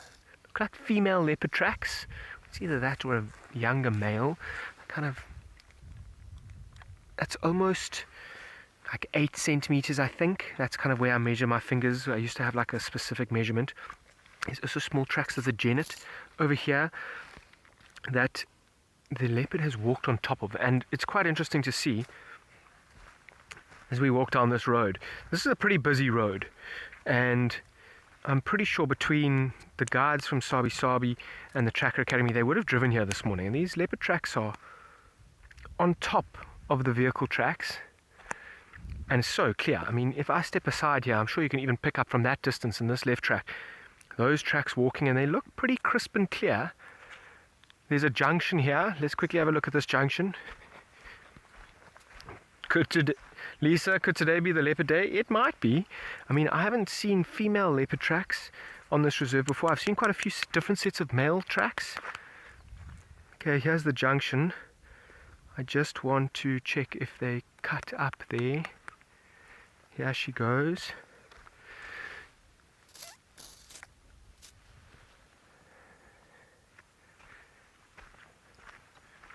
And then back onto that road. Okay, so this might be the day. Let's see if we can just drive around here slowly and quietly, and not, maybe if we're very lucky, come across a leopard this afternoon.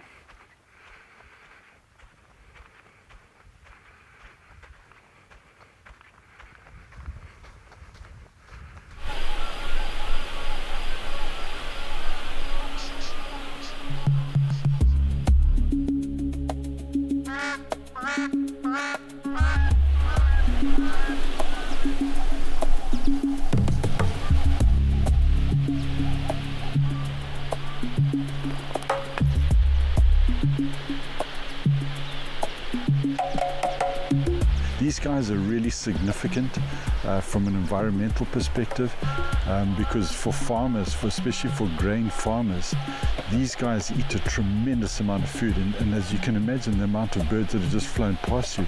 This is just one area here in Zukuma. There are other places like this with flocks the same as this. So you can imagine the volume of food that is required to keep these guys going.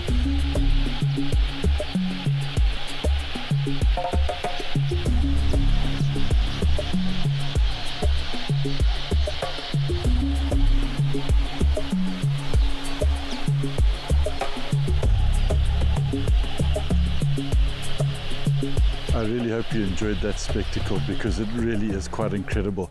The Quili have now all gone and they'll be out feeding.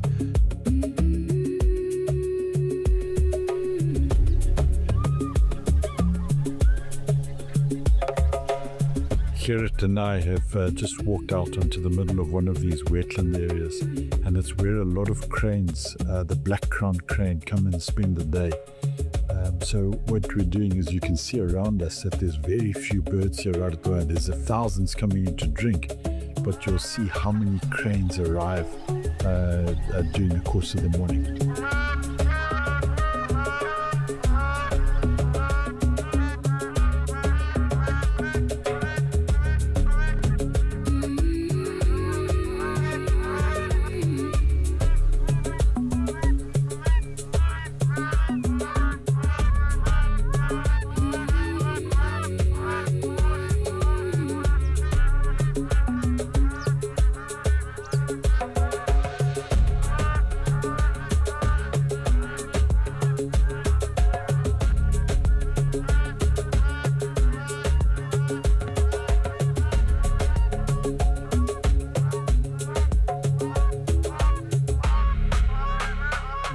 arrived here, there was only about 5 or 6 of these black-crowned cranes.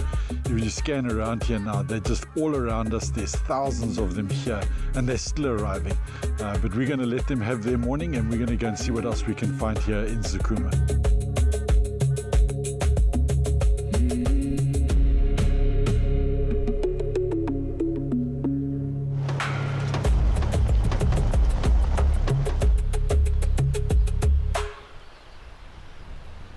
Found a male lion lying underneath the bushes over here, just off to the side of us.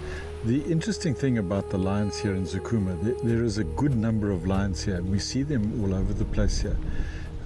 But the nature of this park means that this whole area that we're game viewing right at the moment, during the rainy season, is completely underwater. So all of these lions have to leave this area during the wet season, and then as it dries out and into the peak of the dry season like it is now, all of the animals and the prey species for these lions all comes back into this area. So these lions, from what I can see when I'm here, is they're not territorial and they don't tend to stay in prides. They just kind of come in here, they hunt randomly. What I don't understand, and I know people have tried to figure this out, is what happens to them when the rains come and they leave the park. Do they go back into a pride structure and become territorial there? Or what happens? I don't think anybody really knows that too well at the moment.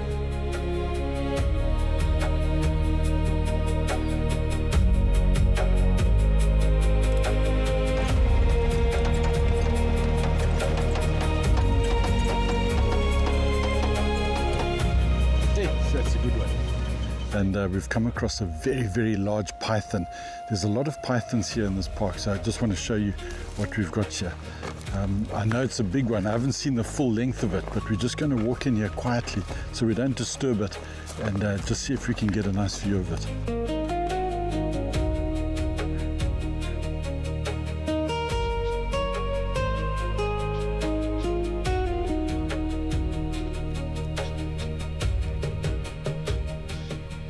A lot of the animals have got this kind of red tinge to them, and I'm really not certain exactly how that all comes about. On some of the antelope have got this reddish color, and we're just looking at that python there. It's also got this slight red color. When you look at the monitor lizards, they've got this bit of red tinge into them, and I'm not sure if they're getting it from the water, you know, maybe a bit of iron in the water or algae, old algae. I'm really not certain, but it's a really interesting feature here that many things have got this red tinge to them.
Closer to the water.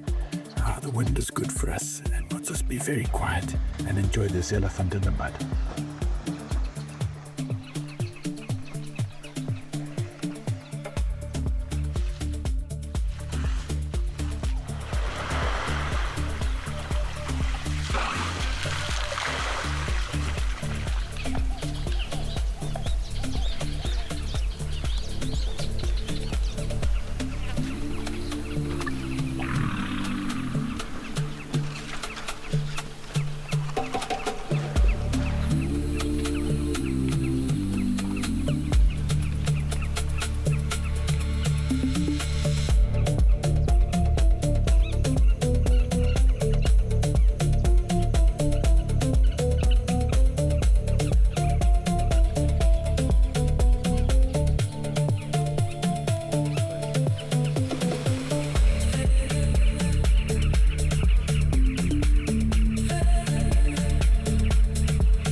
It's beautiful admiring them.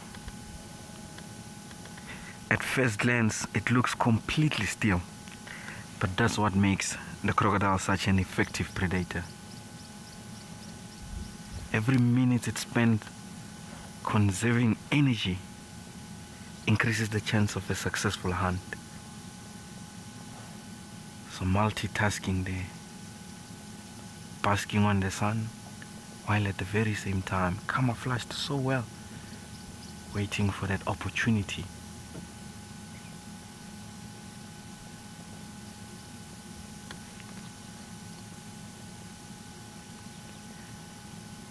The Nile crocodile, I love them. They have survived millions of years with little very change. It's one of Africa's oldest and most successful predators. Perfectly adapted in life and around water. My best sighting of a crocodile was when I first actually seen them walk on land. And it was interesting because we first found a track, and I've never seen a crocodile track before, and you could just see the tail. At first glance, the track of a tail, I thought, what snake would actually walk so long on the road? And just as we came across the corner, we found the crocodile just walking, and for me that was just beautiful to see. Oh, they are, Stevie D, indeed. Very fascinating. Oh, look at that. The details on that. You've seen years and years of existence.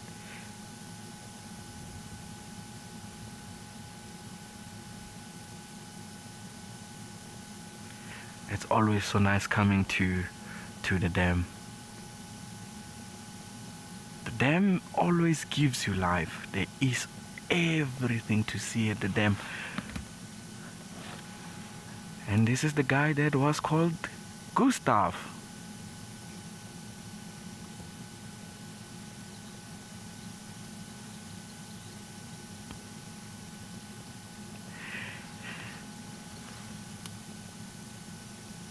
But we're going to continue and just let him be. But Imara has something quite nice for us in Mara. He has some spotted hyenas. Let's head over to Imara.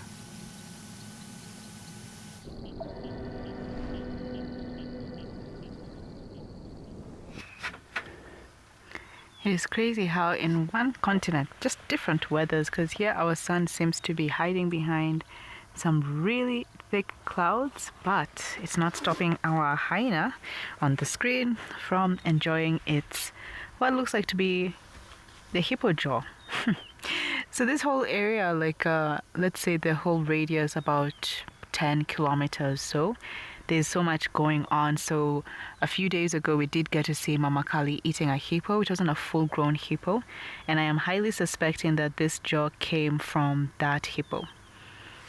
Because look at the front canine. It is like it's developing but not fully developed. And you can see at the back it is a herbivore jaw because of grinding tough grass or vegetation. And I don't know who brought it home. I think Mom did, because it's not anywhere close to where these hyenas are. It's quite a distance, maybe 2-kilometer walk for a hyena. And the baby is now chewing the jaw. I don't know how far you're going to get with it. But surprisingly with hyenas, the pregnancy period for them is about 3.5 months. And when they're born, they're not like any other, like for example, our leopards and lions. They're usually born blind and very defenseless, very vulnerable.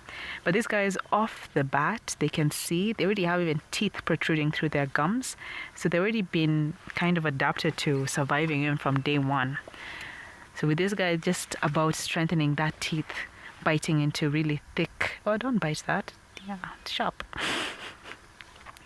But yeah, this is a good stage for our hyena pup here to now get used to biting into really tough skin and meat and bones soon. This is really good practice, but it is now interesting to see the remaining part of a carcass that we saw the other day now here. Leah, and yes, sweet baby getting some food, is enjoying some of whatever is remaining of this hippo. I always like to try to find the skin usually, because hyenas also find it quite tough to chew through hippo skin. It looks like it's just a jaw, but look at that, still enjoying. The other sibling is in the burrow. We saw its head poking out, then it went back in. So they're very safe, at least here. You have a babysitter. The other one was much older, because when they're born, they're all black, and then the older they get, you can see the coat getting lighter, spots coming in. They do have the spots there, but you can't really tell because it's all black. And we just came from the other side of this ridge. That's where we left our other hyena eating the impala head. It's crazy. There's two things in common happening in two different areas. Lydia, it does look scary, I think, because the top jaw is gone, so it looks like sharp canines from both ends. But where the cub, well, I keep on saying cub, the pup is eating from, that's the front part of the jaw. Like now, let's say the bottom, because it does look like the bottom jaw in my view. The top would have seen much more. How far are you getting through this, young one? Still biting. And with hyenas, it's the females who are the leaders. It's a matriarch system. And for example, if this pup was born through the main female, the alpha female, then if it's a girl, she becomes now the successor for mom. And that's it. It's just about bloodline. It's the one who is under mom, who is born from mom. But if it's a boy, it's a bit tougher. He's going to be below other females. Good luck getting through this bottom jaw of the hippo hyena. You're doing so well, and I know you'll get much stronger. In the meantime, let's go to much stronger animals. They are gentle giants, and you know what I'm going to say? The elephants. Let's go see our beautiful elephants.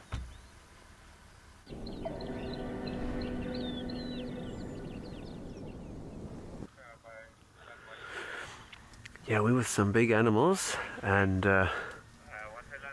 since we last saw you, we've been scrutinizing every big tree, looking for something that might be up it, and now we found something that's just eating the tree.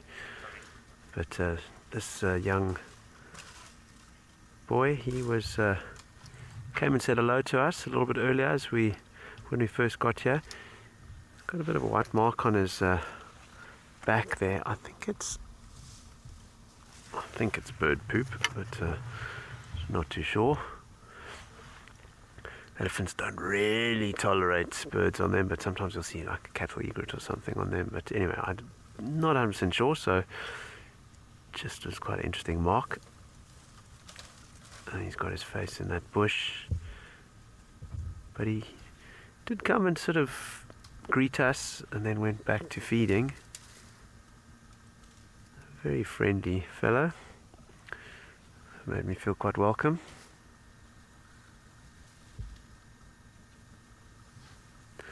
There's a bit more action and more of the herd sort of behind him and to the left, that we can hear a few branches breaking every now and again, but they're out of view. And there's quite a thick sort of ravine type drainage line here, where they've decided to feed on, or in rather.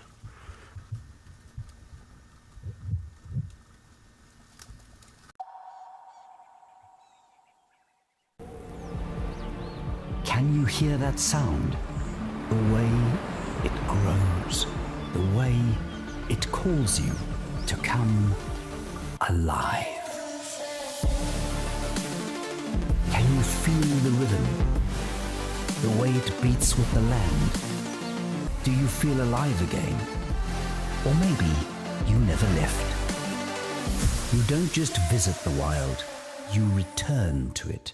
The Wild Earth Impact Foundation is a non-profit that uses the power of wildlife storytelling as a force for good. we create sustainable development projects that showcase conservation stories, empower people, and inspire environmental action. As a registered South African PBO, you can make a tax-deductible donation to the Wild Earth Impact Foundation.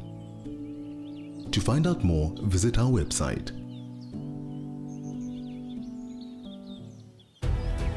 We are following the story of 32 rhinos that are making their way to their new home at Mubula Private Game Reserve.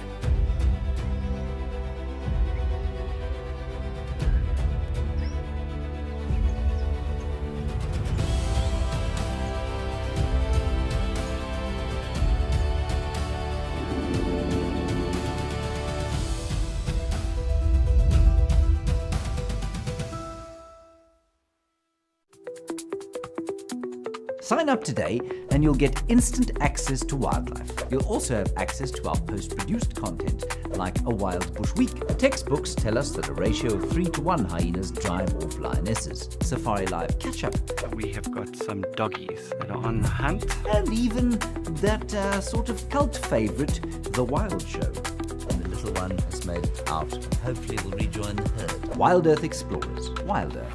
Together. Hi there, my name is Kerry Dupree, wildlife presenter and guide. What I love the most about guiding is being able to share my love for wildlife and nature with my guests. Very exciting to find those cheetah boys on a kill. Being passionate about your job makes the world of a difference because your guide definitely sets the tone of every adventure.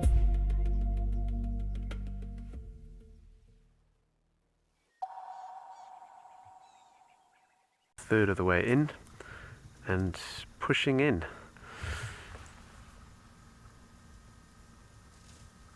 It's got a bit of a sickle moon shaped tail there. A little bit frayed. Holly, favourite food? I think they've got such a range of food. I mean, we've seen elephants feeding on bush willows and on grass and munching on bark and twigs, and so yeah, I'm not quite sure what bush he's into this. No, there's quite a few bushes there. One looks like a bit of a leadwood and there's a bush willow, but there could be something nice and juicy behind that growing in this drainage line. But right now they seem to be fairly general diet. I know sometimes in the summer they'll sort of target fruit, or if some of the bushes are fruiting, they'll target those fruit. And I think midwinter, well, I guess we passed midwinter, but this time of the year they sort of take anything they can get. Feed that big system of theirs.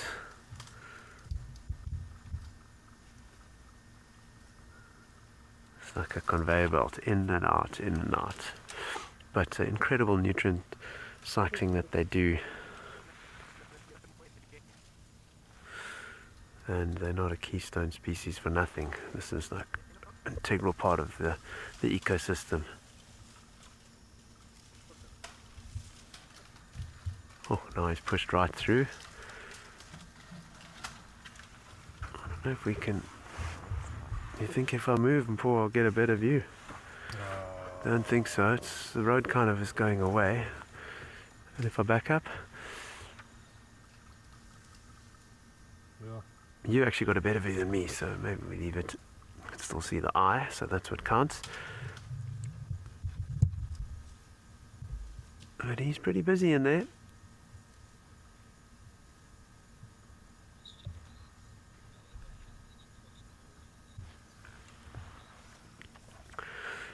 Alex, I had one female that kind of charged me once long ago when I started guiding.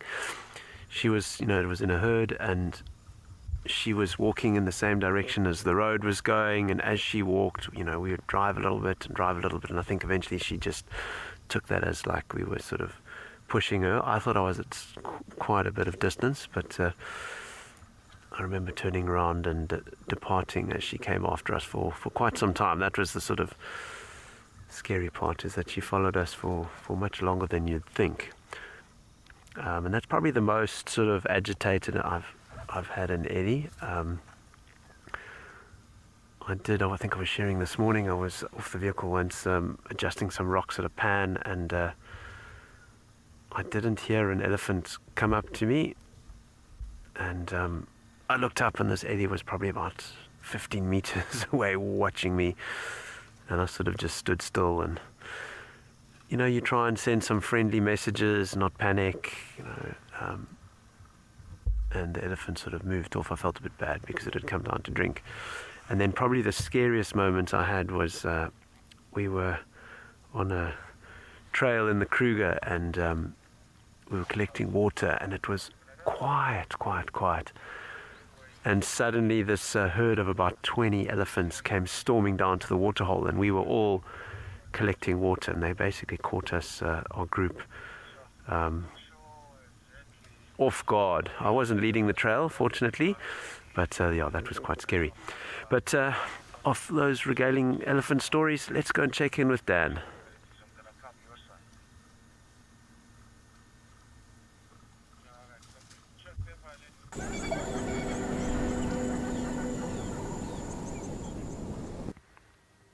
Okay, very cool story there, Ian. And so it's that time of the day again. The sun is looking big and close to the horizon. Beautiful view of the Drakensberg Mountains there in the left as well.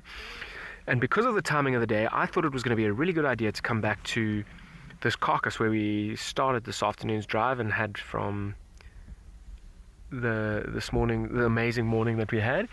And yeah, the reason at this time of the day I came here is that we saw some cubs that had some very full bellies this morning, and I was hoping at this time of the day that they would be getting a little bit more active and a little bit more playful.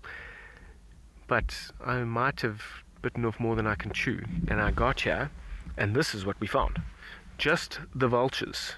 So we saw the lions lying just up to our right-hand side here this afternoon, and then we tried to track the male who'd already left, but it seems like the mother and the cubs have left. Where they have gone, I am not sure. I'm still thinking about it. I would guess that they would look for water. There might be a small little water hole in and amongst this block. Otherwise, the next closest water must be down by the river, particularly water that they would like to drink, which is not far. But I didn't see any tracks on the way up. I was just at the river and came up. Look at all these vultures the white-backed vultures are on the left-hand side, and the smaller hooded vultures, some of them with really pink faces, hooded vultures. Gabby, the mystery continues, always the unknown, which is exciting. And yeah, I am definitely going to try and see if we can find these lions. I need to think of a plan as to where to go and check first. Maybe do a quick little drive around this block. It's not a huge block, and try and see if I can find an exit point. There should be 8 lions walking together, so I shouldn't miss them on the road. Okay, while I'm speaking about water, it seems like Tepo's also at some water. Let's see if he's having some luck and finding things that I'm hoping to find.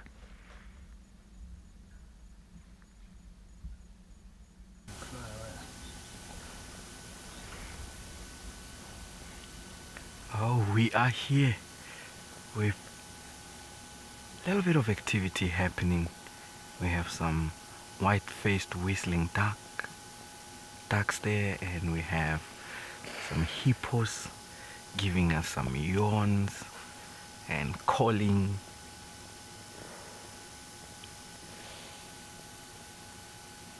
It's always so nice to actually see the whistling ducks. Most of the time you actually get to hear them first before you actually see them. And unlike many ducks that give that loud quack, these birds communicate with a soft musical whistle, hence their name. If you listen carefully,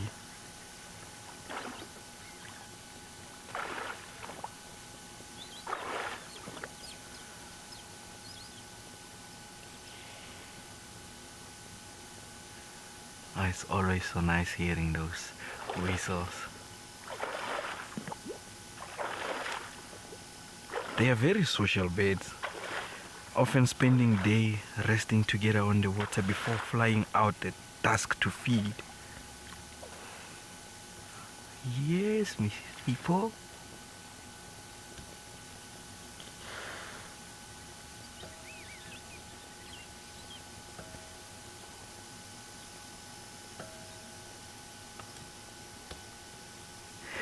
It's so nice hearing those whistles at the back, and I often try to actually mimic that, but it's just too nice, and the pitch is so high and soft that I cannot get close to it.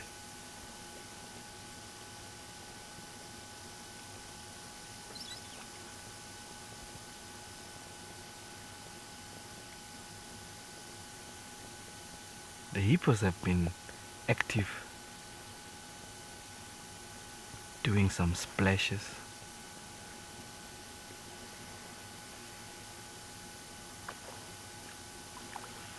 Oh.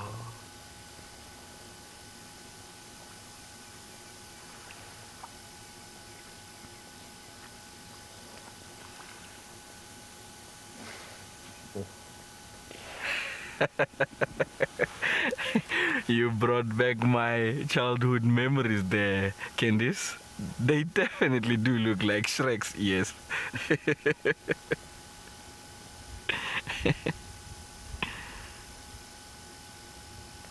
Oh, that reminded me of my childhood.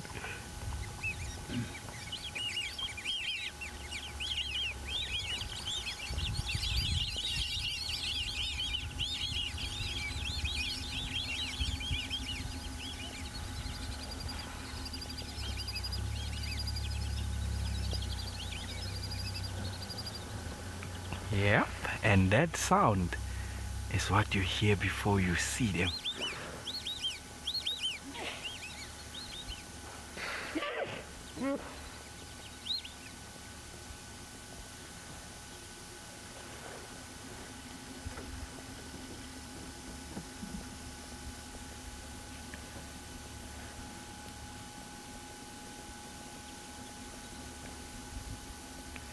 We just need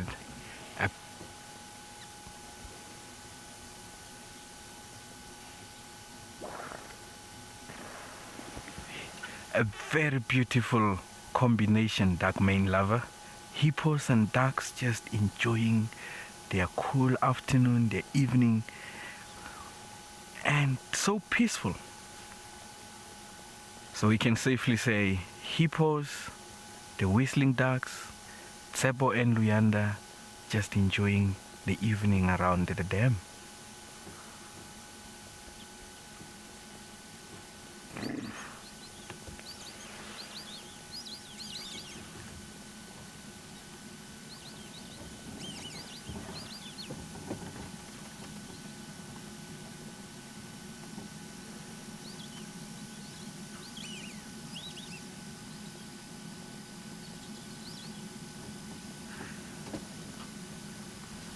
When you take your time and you just pause, the background sounds beautiful, amazing, smoothing.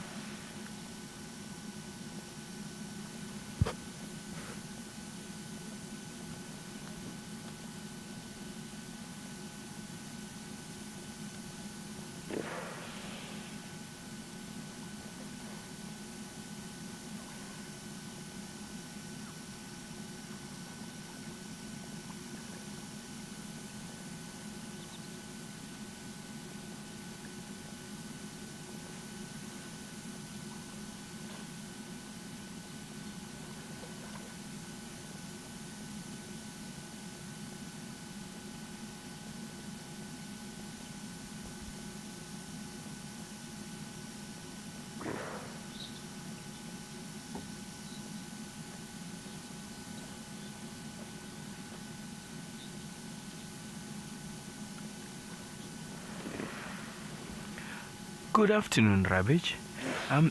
As elephants do also have a very thick skin, they are quite sensitive. They can pick up everything that can actually be on their backs. So hence they're more relying on mud rather than the ox pickers. So the sensitivity of the skin, they are even able to pick up anything that crawls on their bodies there. Hence you see the activity of sand often being poured on top of their back, and water and mud as well.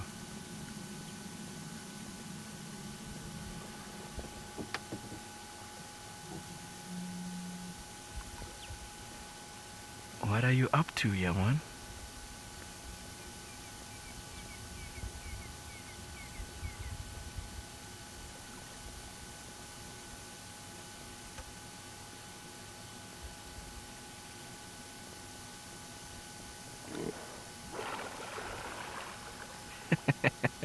Went a little bit at the deeper end there.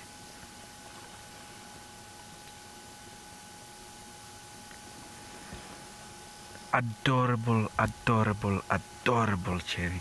You listen to it. I love hearing it before I see it. Most of the time when I approach to the dam, I just love rolling my vehicle so that I do not scare anything around. And once you roll the quietness of the engine and you pick that melody, you know it's a great welcome to the dam, and you just go there quietly and just experience everything so smoothing and so calm. It's being at the dam where there's quiet activities like this. It's indeed therapeutic. It just calms you down. This is the best moment where I try to read up. When I'm not that busy, I'll just come to the dam.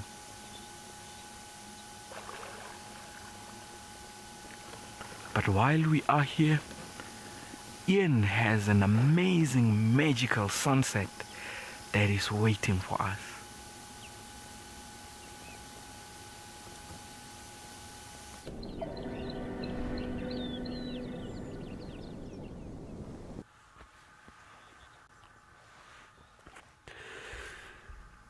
Yeah, welcome to a beautiful shot, and Paul putting out all the creativity as we just enjoy a really peaceful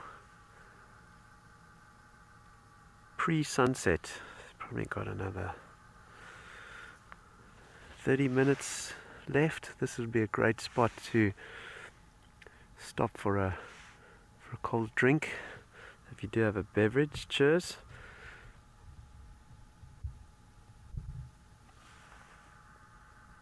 And we're sort of sitting, trying to think about what we can do differently to find some spotted cats. At the risk of blaming Paul, he did his washing, so his lucky socks are hanging out to dry. Probably a good thing that he's doing the washing though, and maybe I should find some socks to wear. But just such a beautiful evening. It's been other than that male lion, and I think there was some elephants and a giraffe called in, that's been the sort of sum total on the radio, so hopefully the best is still yet to come.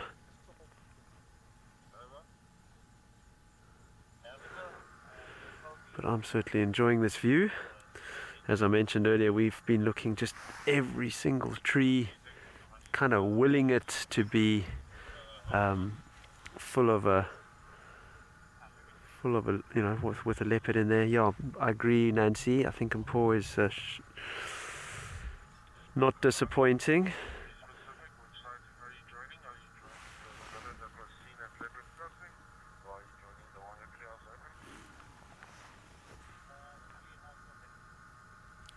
No one has kind of found that an orange male today, so just listening to the radio trying to find out what they're talking about. But the male that we had earlier in the show, he's still in the same position, so we figured it's time to find a different type of cat, and we've thrown our eggs into that basket. But sometimes you've got to just sit and enjoy the little moments like the sunset.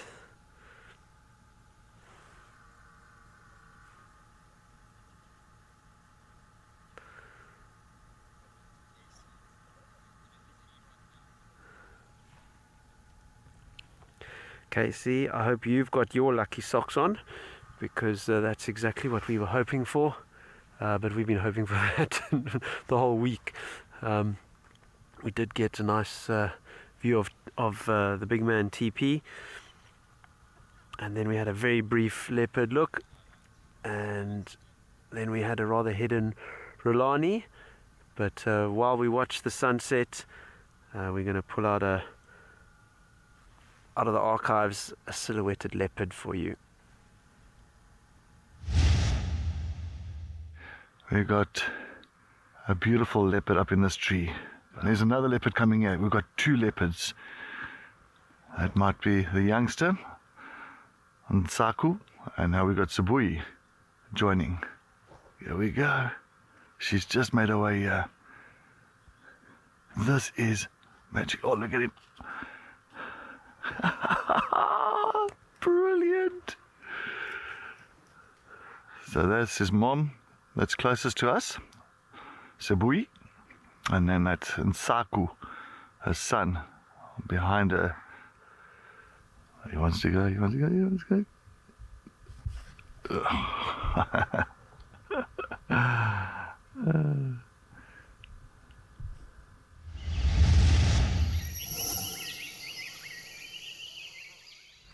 Very cool sighting. Cedric, I can just see it in the Sabi Sands. This kind of day, this kind of lighting, driving as we might be. I don't want to get our hopes too high. However, try and picture at Sandringham those 2, maybe 3 lionesses and 5 youngsters walking on this road. So that carcass, that wildebeest carcass, was just here on our right. We've just kind of left it. We had a good look around. First thing this afternoon, they were there, kind of sleeping and feeding. Did drive, came back shortly, or not so long ago, and they are not there. So next thing to do to try and find them is do as big a block as I can, or a smaller block as I can rather, around, and try and see if I can spot the tracks coming. It's getting quite dark. The light's not great to be spotting tracks, particularly on the grass like this. So I think the most valuable thing when it's grassy like this is actually just to look around, see if we can't spot them moving, because they have got up in the past half an hour or so and moved to where, not quite sure just yet. My guess would be water. I was hoping the cubs were going to get up and play and move around a bit, but my timing was just off, I'm afraid. Didn't get it right this afternoon, got it right this morning, but the timing wasn't there this afternoon for these guys. Maybe we'll find them, maybe we'll catch up and regain where we lost, but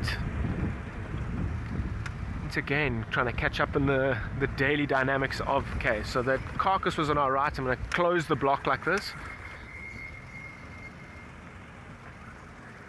Christine, do lions have favorite spots that they like to hang out in? Sometimes yes, particularly, I mean, this morning catching the wildebeest now on our right hand side, so I'm kind of trying to close here and see there were no tracks of them going around there. If they killed this wildebeest over here, they'll know this place so well. They'll know where the closest point to drink water is. They'll know where the next ditch is. They'll know if they hear impalas calling, kind of where they should be standing, if that's where they're calling from. So they do know this place backwards, and they'll have favorite places to drink, or maybe not sleep. A lot of that is random as well, like the sleeping part, particularly where you actually catch that wildebeest, is completely random, and then they'll move from there maybe to a favorite water spot rather than like a favorite spot. I think those are the tracks from this morning, got my attention. Really is a beautiful time of day. What was challenging this morning, and what I think was one of the biggest advantages for the cubs, is the level of this grass. Because those cubs were in that hunt, they were involved the whole time, even if it was just them laying down and remaining unseen. That was involvement, and let me tell you, it's probably their most valuable hunting lesson to date, because it was flawless. And they were involved. The animal was still very much alive, and they were involved in the takedown at the end of it, which is valuable lessons. They're going to start doing it on their own pretty soon, and if they can do it on their own very well, you don't have to rely on anyone else. You can do everything on your own, which is a serious advantage.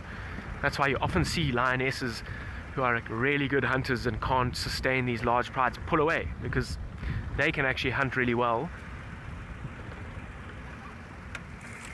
And when they pull away, they often take their cubs with them, and then they raise those cubs successfully.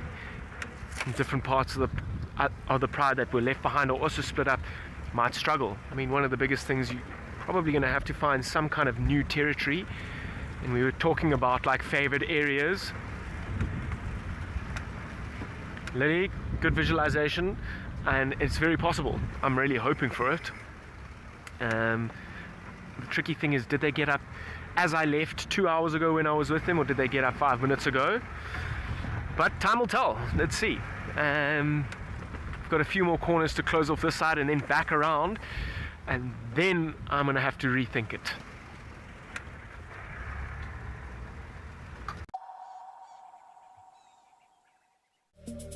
Hi, I'm Amy Krantz, Wild Earth presenter and private guide. I'd love for you to join me on safari. There it is!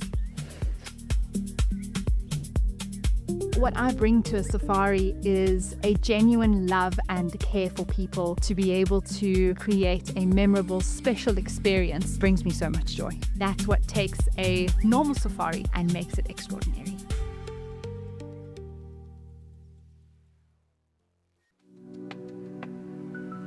Alright then, let me show you what you're missing. Our archive allows you to delve into the past, be it yesterday or many years ago. You can visit characters who've left us. Doesn't ever get old. This is, of course, the Little Prince, Hosanna, guides who've moved on to other things. Tingana's walking right in front of my vehicle. These guys are the sausage tree pride. Classic stories and wonderful moments. Wild Earth Explorers, wilder together.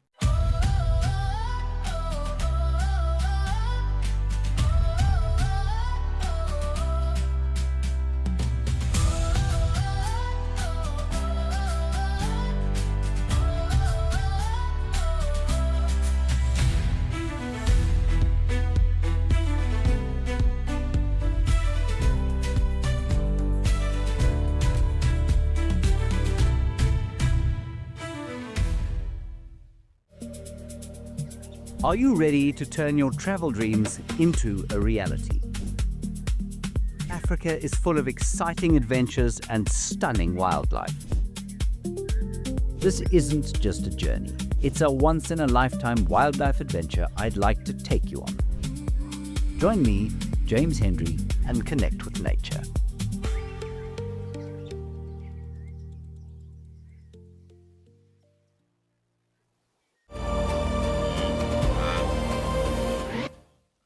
We know that adverts pay our bills, but you don't necessarily like them. So, this is a fantastic way to stop being interrupted. Sign up today and you'll get instant access to wildlife. 24/7, ad-free, live and on demand.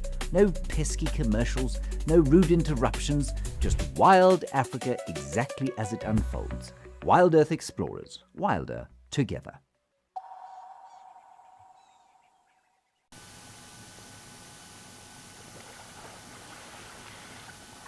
So we hope some fish can come, as the hippos are disturbing mostly at the center of the dam. And hopefully we can see that strike. And you'll see how quick it happens. Just a split second.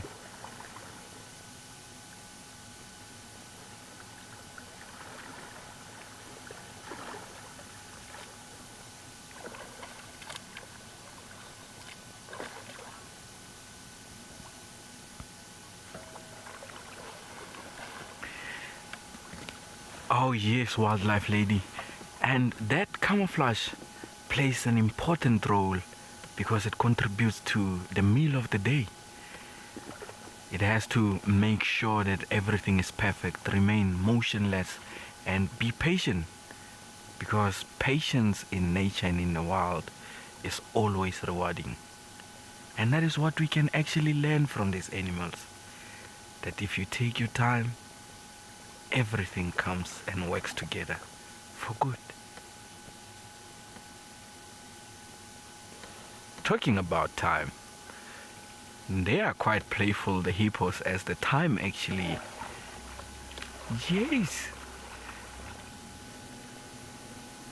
as the time there comes for them to actually start the activity of the evening.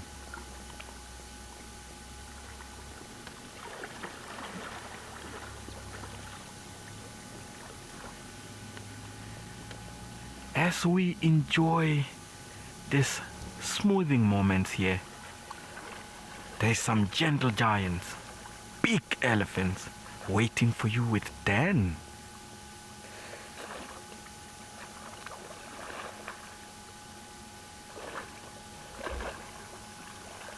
Hey, welcome back. You are just in time.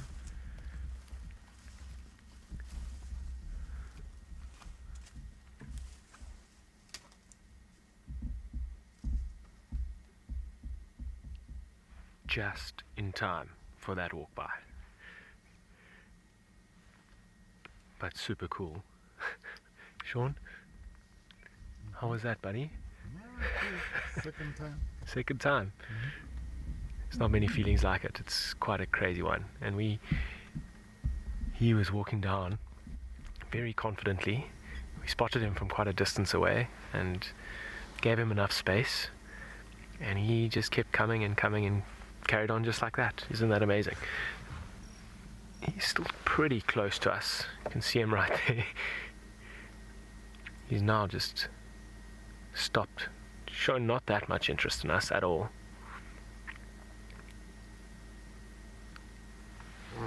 Oh, sorry, that completely blocks it. I'm trying to see as well. He's got a very obvious little cut in his left ear, even from this distance you can see. And there he goes.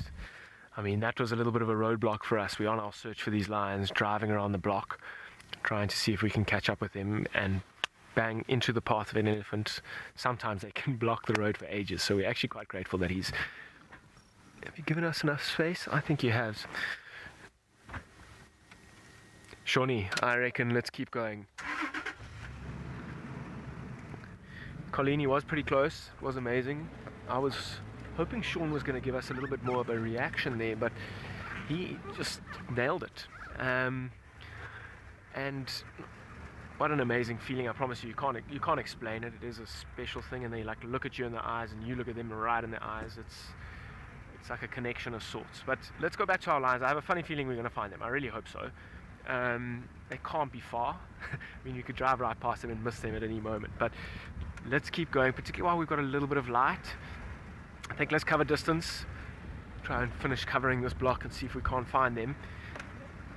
But yeah, that elephant, elephants are always doing something, and they've got such characters and personalities. I mean, not just... Oh no. That sounds like a flat tire.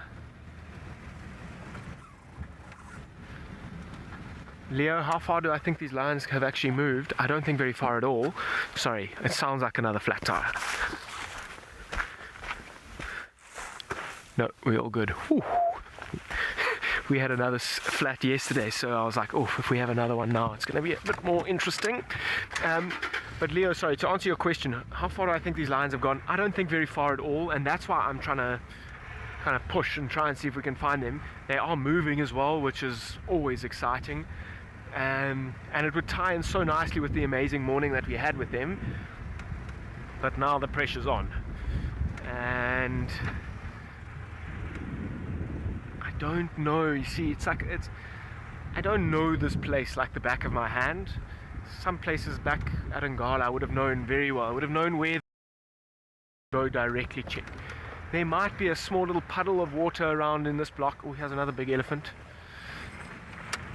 Okay, let's sit and watch this guy for a moment, and while we do, let's head over somewhere else and see what's happening there.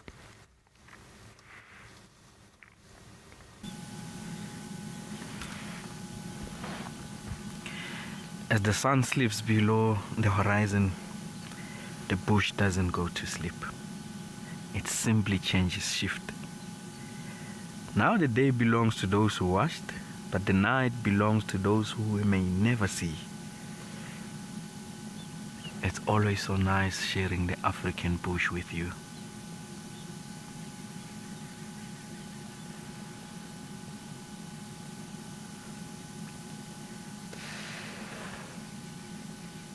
Every sunset reminds us Nothing actually lasts forever. Every sighting, every call, every golden moment is unique. And that's what keeps us coming back.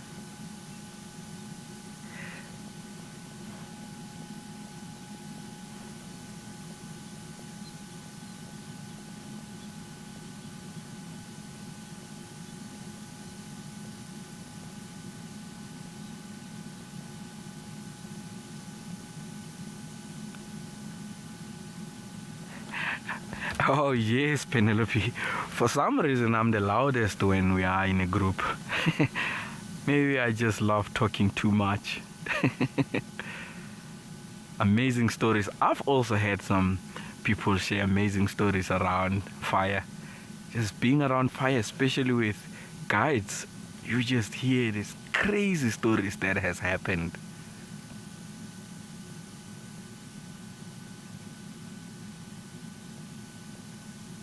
Oh, isn't this just too gorgeous to see? The reflection of the willow beechwood in that golden hour. The line of the mountain. And our sun waving goodbye. Just saying, hold on few hours. I will see you tomorrow, bright and early.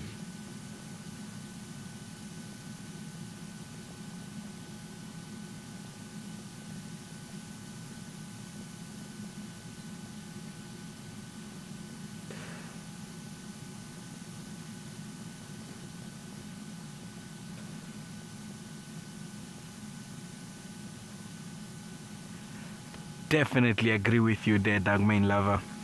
I was telling Luyanda, this is the perfect time where the wild dogs can just come and say hello. I think that would be just a perfect scenery. If the wild dogs or the cheetahs, anything that just can come and say hello here would be fantastic to add on the beautiful day that we're already experiencing.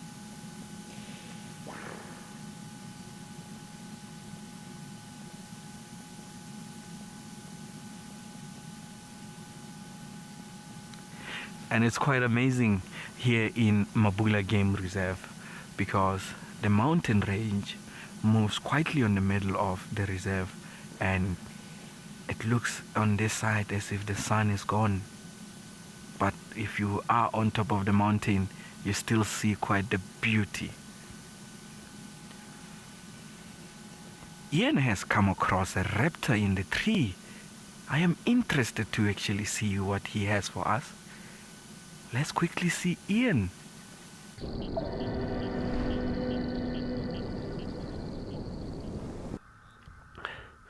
Well, we've got one of those classic wish you were here a little bit sooner moments. There was a juvenile batelier that was in the tree, and unfortunately he did his poop and flew off just before you linked to us. And I'm a little bit disappointed because I just wanted to prove that we were actually looking in every tree and trying to find that leopard. But I think we'll get going.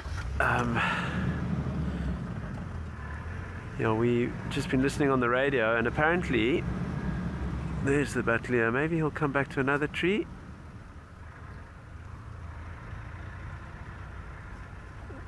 He's done that, so I'm going to stop about here. It's not as creative. What do you think? A bit further? Yeah, that's a bit too blurred. Try and get a little bit more creativity going here.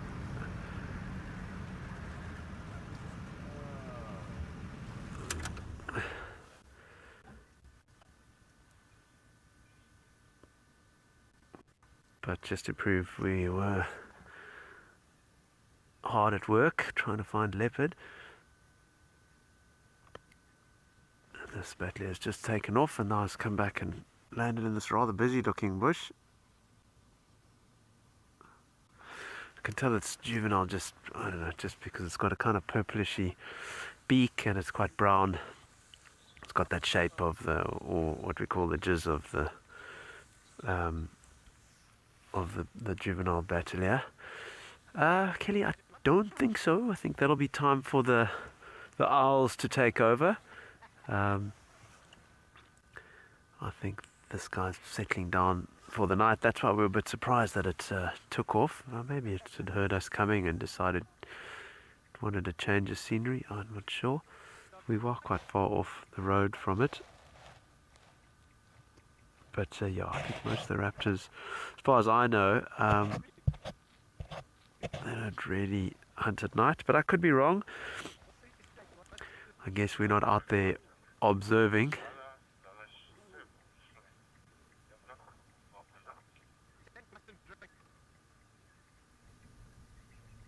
But yeah, great silhouette shot. And this is a time where you're hoping to hear a leopard coughing or sawing, maybe a lion start roaring, or even better, impala alarming. We did hear on the radio that there was a leopard calling this afternoon at 12 o'clock, which is a little bit unusual. Not on our traverse, but it wouldn't have mattered because we weren't out and about.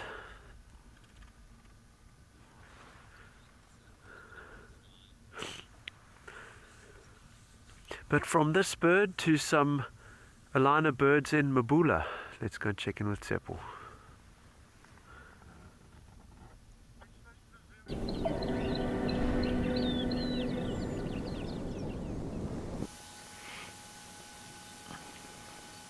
Oh, it is always great to actually see a bateleur.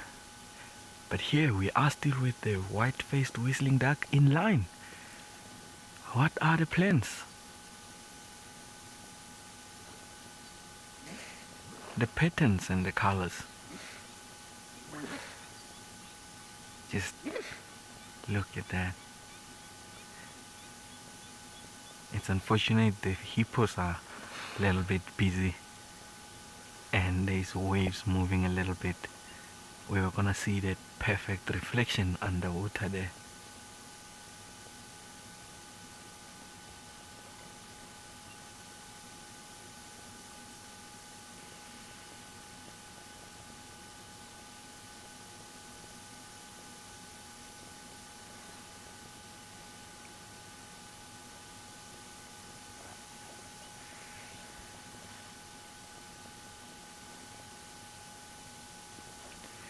The pod has been active as well, making some calls, giving us some yawns, and it looks like the doves are enjoying the show of what the hippos are doing. Everyone is just looking at the hippos towards the sunrise, the sunset.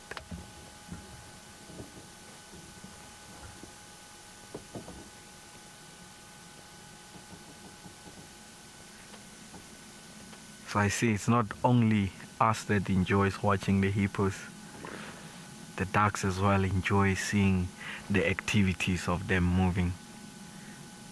The way everyone was just in line and just watching in the same direction of the hippos. You would think they came and paid for a front row seat for this amazing show.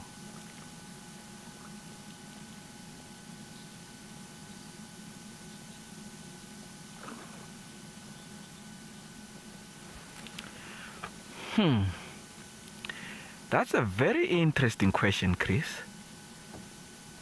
Let me... Maybe black-collared barbet?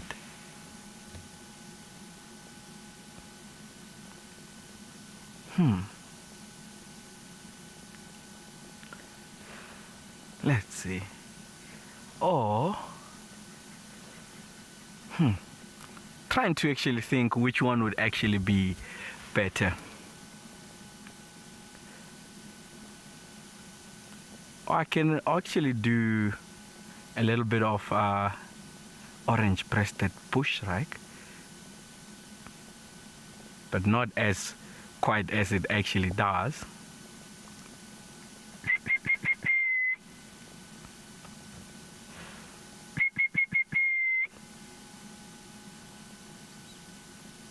The whistling ducks are responding at the back.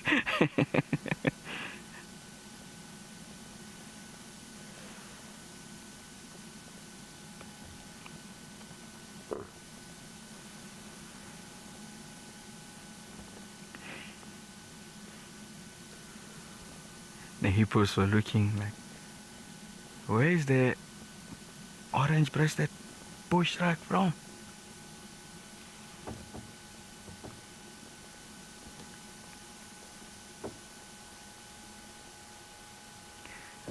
I think I should start practicing to mimic the whistling duck. It takes a lot of practice to actually mimic, because you have to do a shape of the mouth, the breath that you actually take.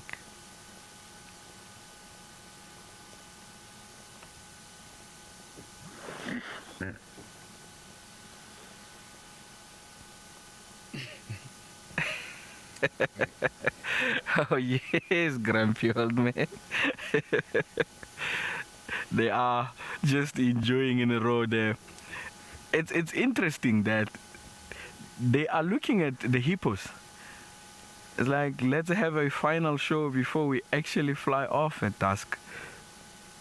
They just checking at the hippos when they're moving and doing. There was a baby, a young one, that was trying to actually get on the back of the mother. That was when everyone on the family, they turned around and just looked at the show. It's quite nice that they actually enjoy each other's presence. It looks like that.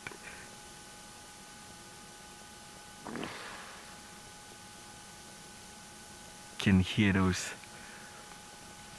big breath that is being taken by hippos when they actually coming out above the water surface.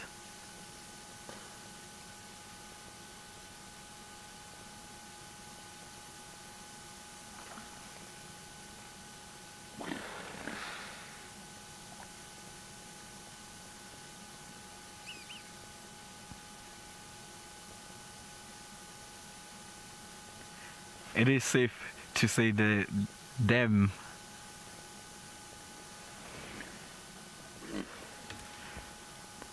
I am not quite sure on that one, Elke, of where they would actually spend their night. I often see them just take off once the sun starts to actually be dark, but I would assume they would be more in the thickets.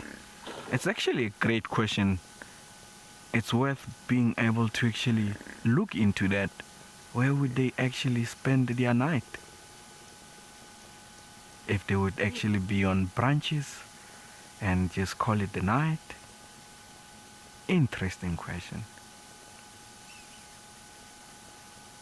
And the patience is still going on, not giving up on the purple heron. He wants to actually have that meal of the day.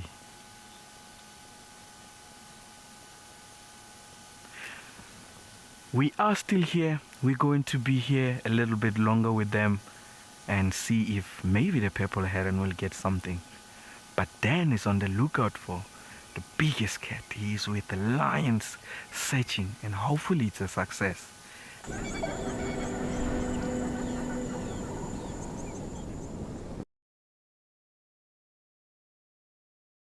Hunt out there, Tsepo. Changed my pace a little bit here just because I've completed the block, and that means something is happening of many options. Either that means the lions have just moved a little bit further off of where that carcass was and are just laying there. I did have a relatively good look around. The next option is that they have kind of crossed over the road and I missed the tracks, which is equally likely. And what I'm guessing is at this moment in time that they have done exactly that, and I did miss the tracks, which means I'm going to head down to the river. My best guess here at Sandringham is the closest water is the river from where they were. I might be wrong, and that's what I think these lions would do after a meal like that. The lionesses get the, you see, these impala don't look like they've seen a lion recently.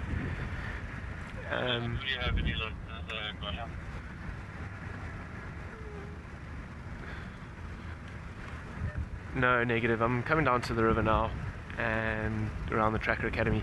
Not sure which way they went. Sorry, I'm just filling one of the other guides. He's interested in what happened this afternoon there. Sorry, impalas. You guys are quite happy and comfortable, which is not a good thing for a lion search.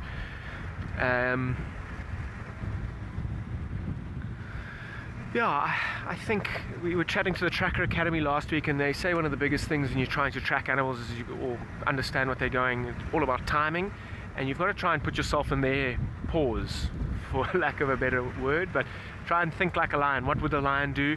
And you can predict it regularly, and you can also get it completely wrong. But that's the nature of the beast as well, because at the end of the day, they are completely unpredictable.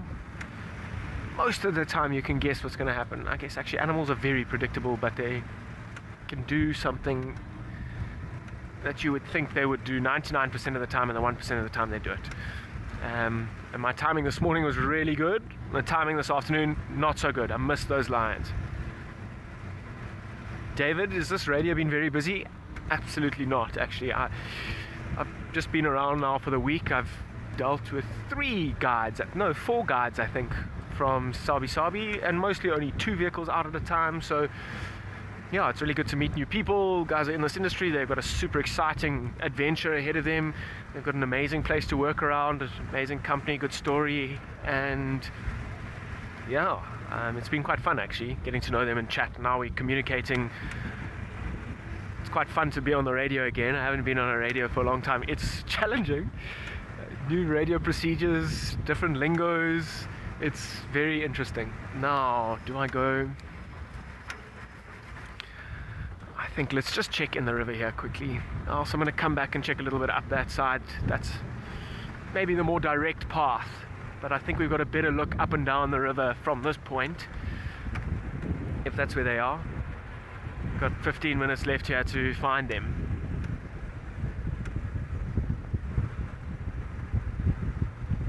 Dark-maned lover, Sandringham looks like a big reserve with lots of animals. I mean, it depends. It's about 4,300 hectares, which is a very large piece of land.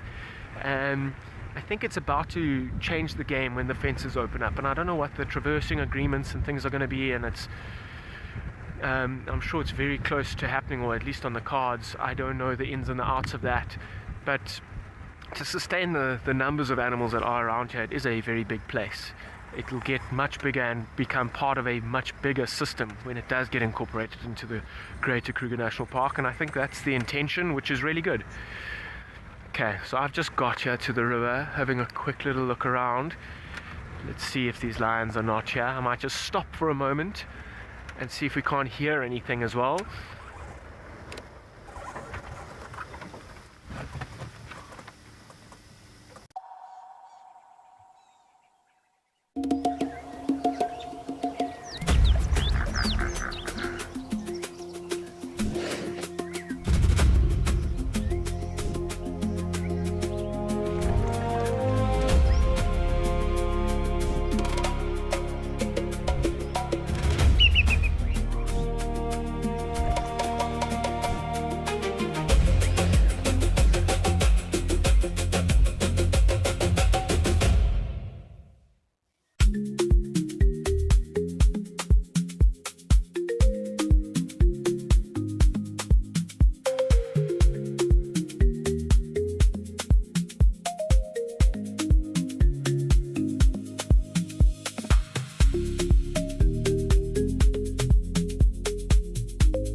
Would you like to know what an elephant's favorite food is? You could ask me questions like that in real time.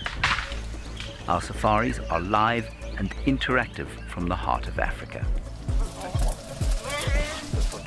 Over here.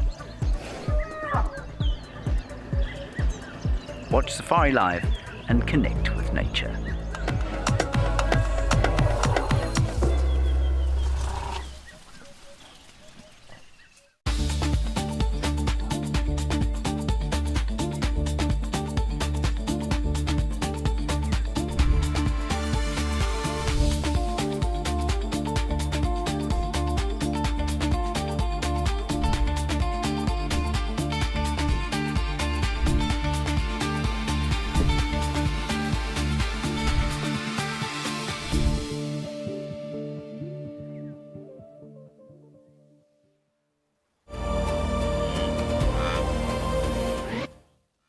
We know that adverts pay our bills, but you don't necessarily like them. So, this is a fantastic way to stop being interrupted. Sign up today and you'll get instant access to wildlife. 24/7, ad-free, live and on demand. No pesky commercials, no rude interruptions, just wild Africa exactly as it unfolds.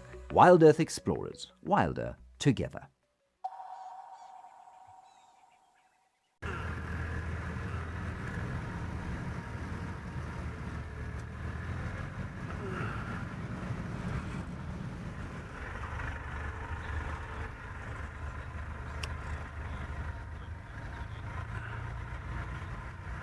Judy, don't think they might rest, but they'll be feeding during the day. We actually have, before drive, we had a mom and her youngster walking through our camp, feeding in the camp. So they often will come into the camps because they feel a bit safer. But at night, they've got to survive. They will probably just rest up and try and be as inconspicuous as possible. But yeah, can you imagine having to survive? Although at the moment, like, I mean, we know the leopard are here, but feeling like I could take my chances, although the lions are around, so maybe I should just keep quiet about that.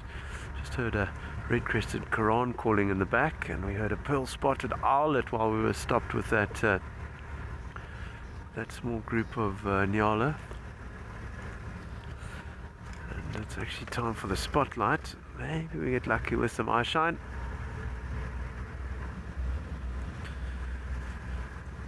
That beautiful orange, well, you won't see it now because it's too dark, but there's a beautiful orange sky. There was a bit of a fire. They did a small burn, just a controlled burn, and it's kicked up a whole lot of smoke that's giving the sky quite a nice orange. We saw that sun set earlier. Very orange sky this evening.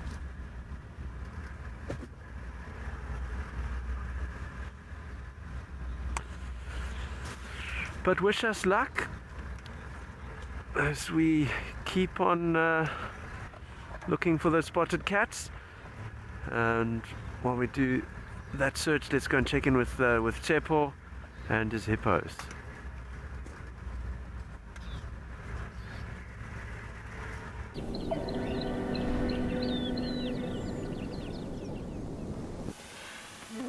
Good luck there, Ian, and hopefully your search becomes successful. We are just enjoying the activity. You'll see they're starting to be quite active now, starting to yawn more, starting to call more.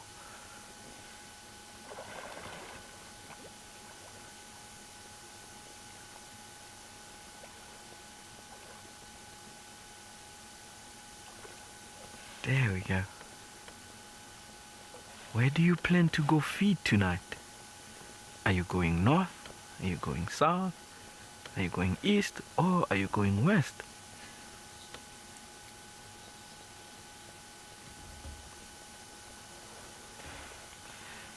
Hello, Gary.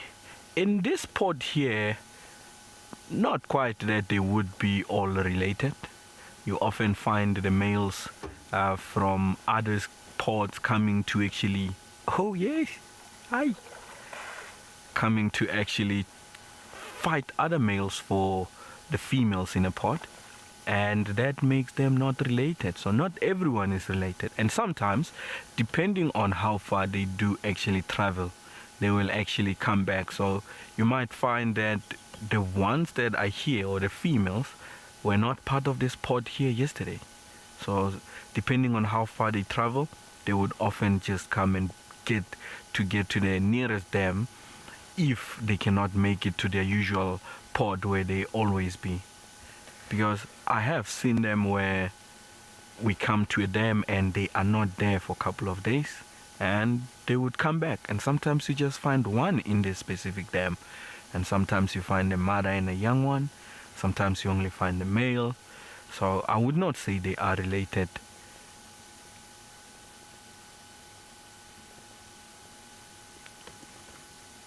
Oh, that eye is so different and interesting.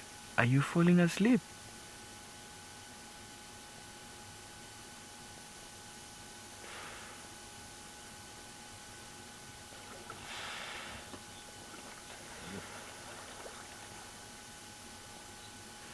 Oh, Elka, from us here on Wild Earth, we thank you for joining us. Thank you for being part of this journey. It is not going to be possible without you. So we thank you. Thank you for taking your time and tuning in. You make a huge difference, especially while you engage with us like this. We love it and we appreciate it. Thank you so much.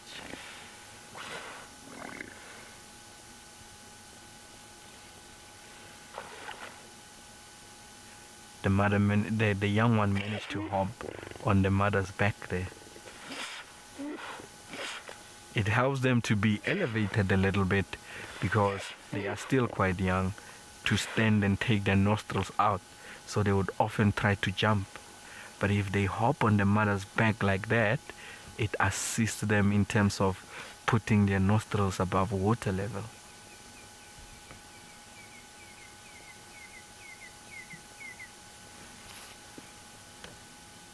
Here we go, another baby on the back. Look at that, it looks like it's floating.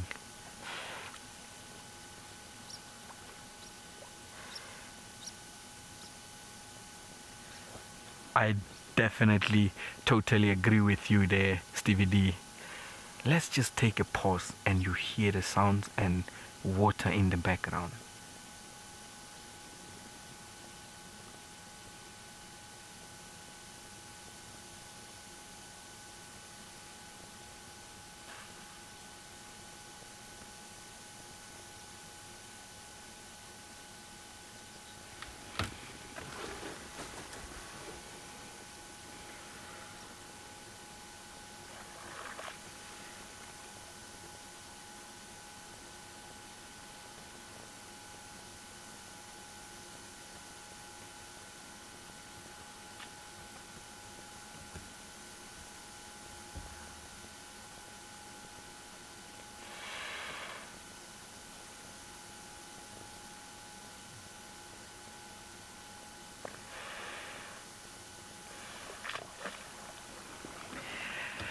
Thank you so much for joining us. Thank you so much for taking your time, your comfort time, and being with us here.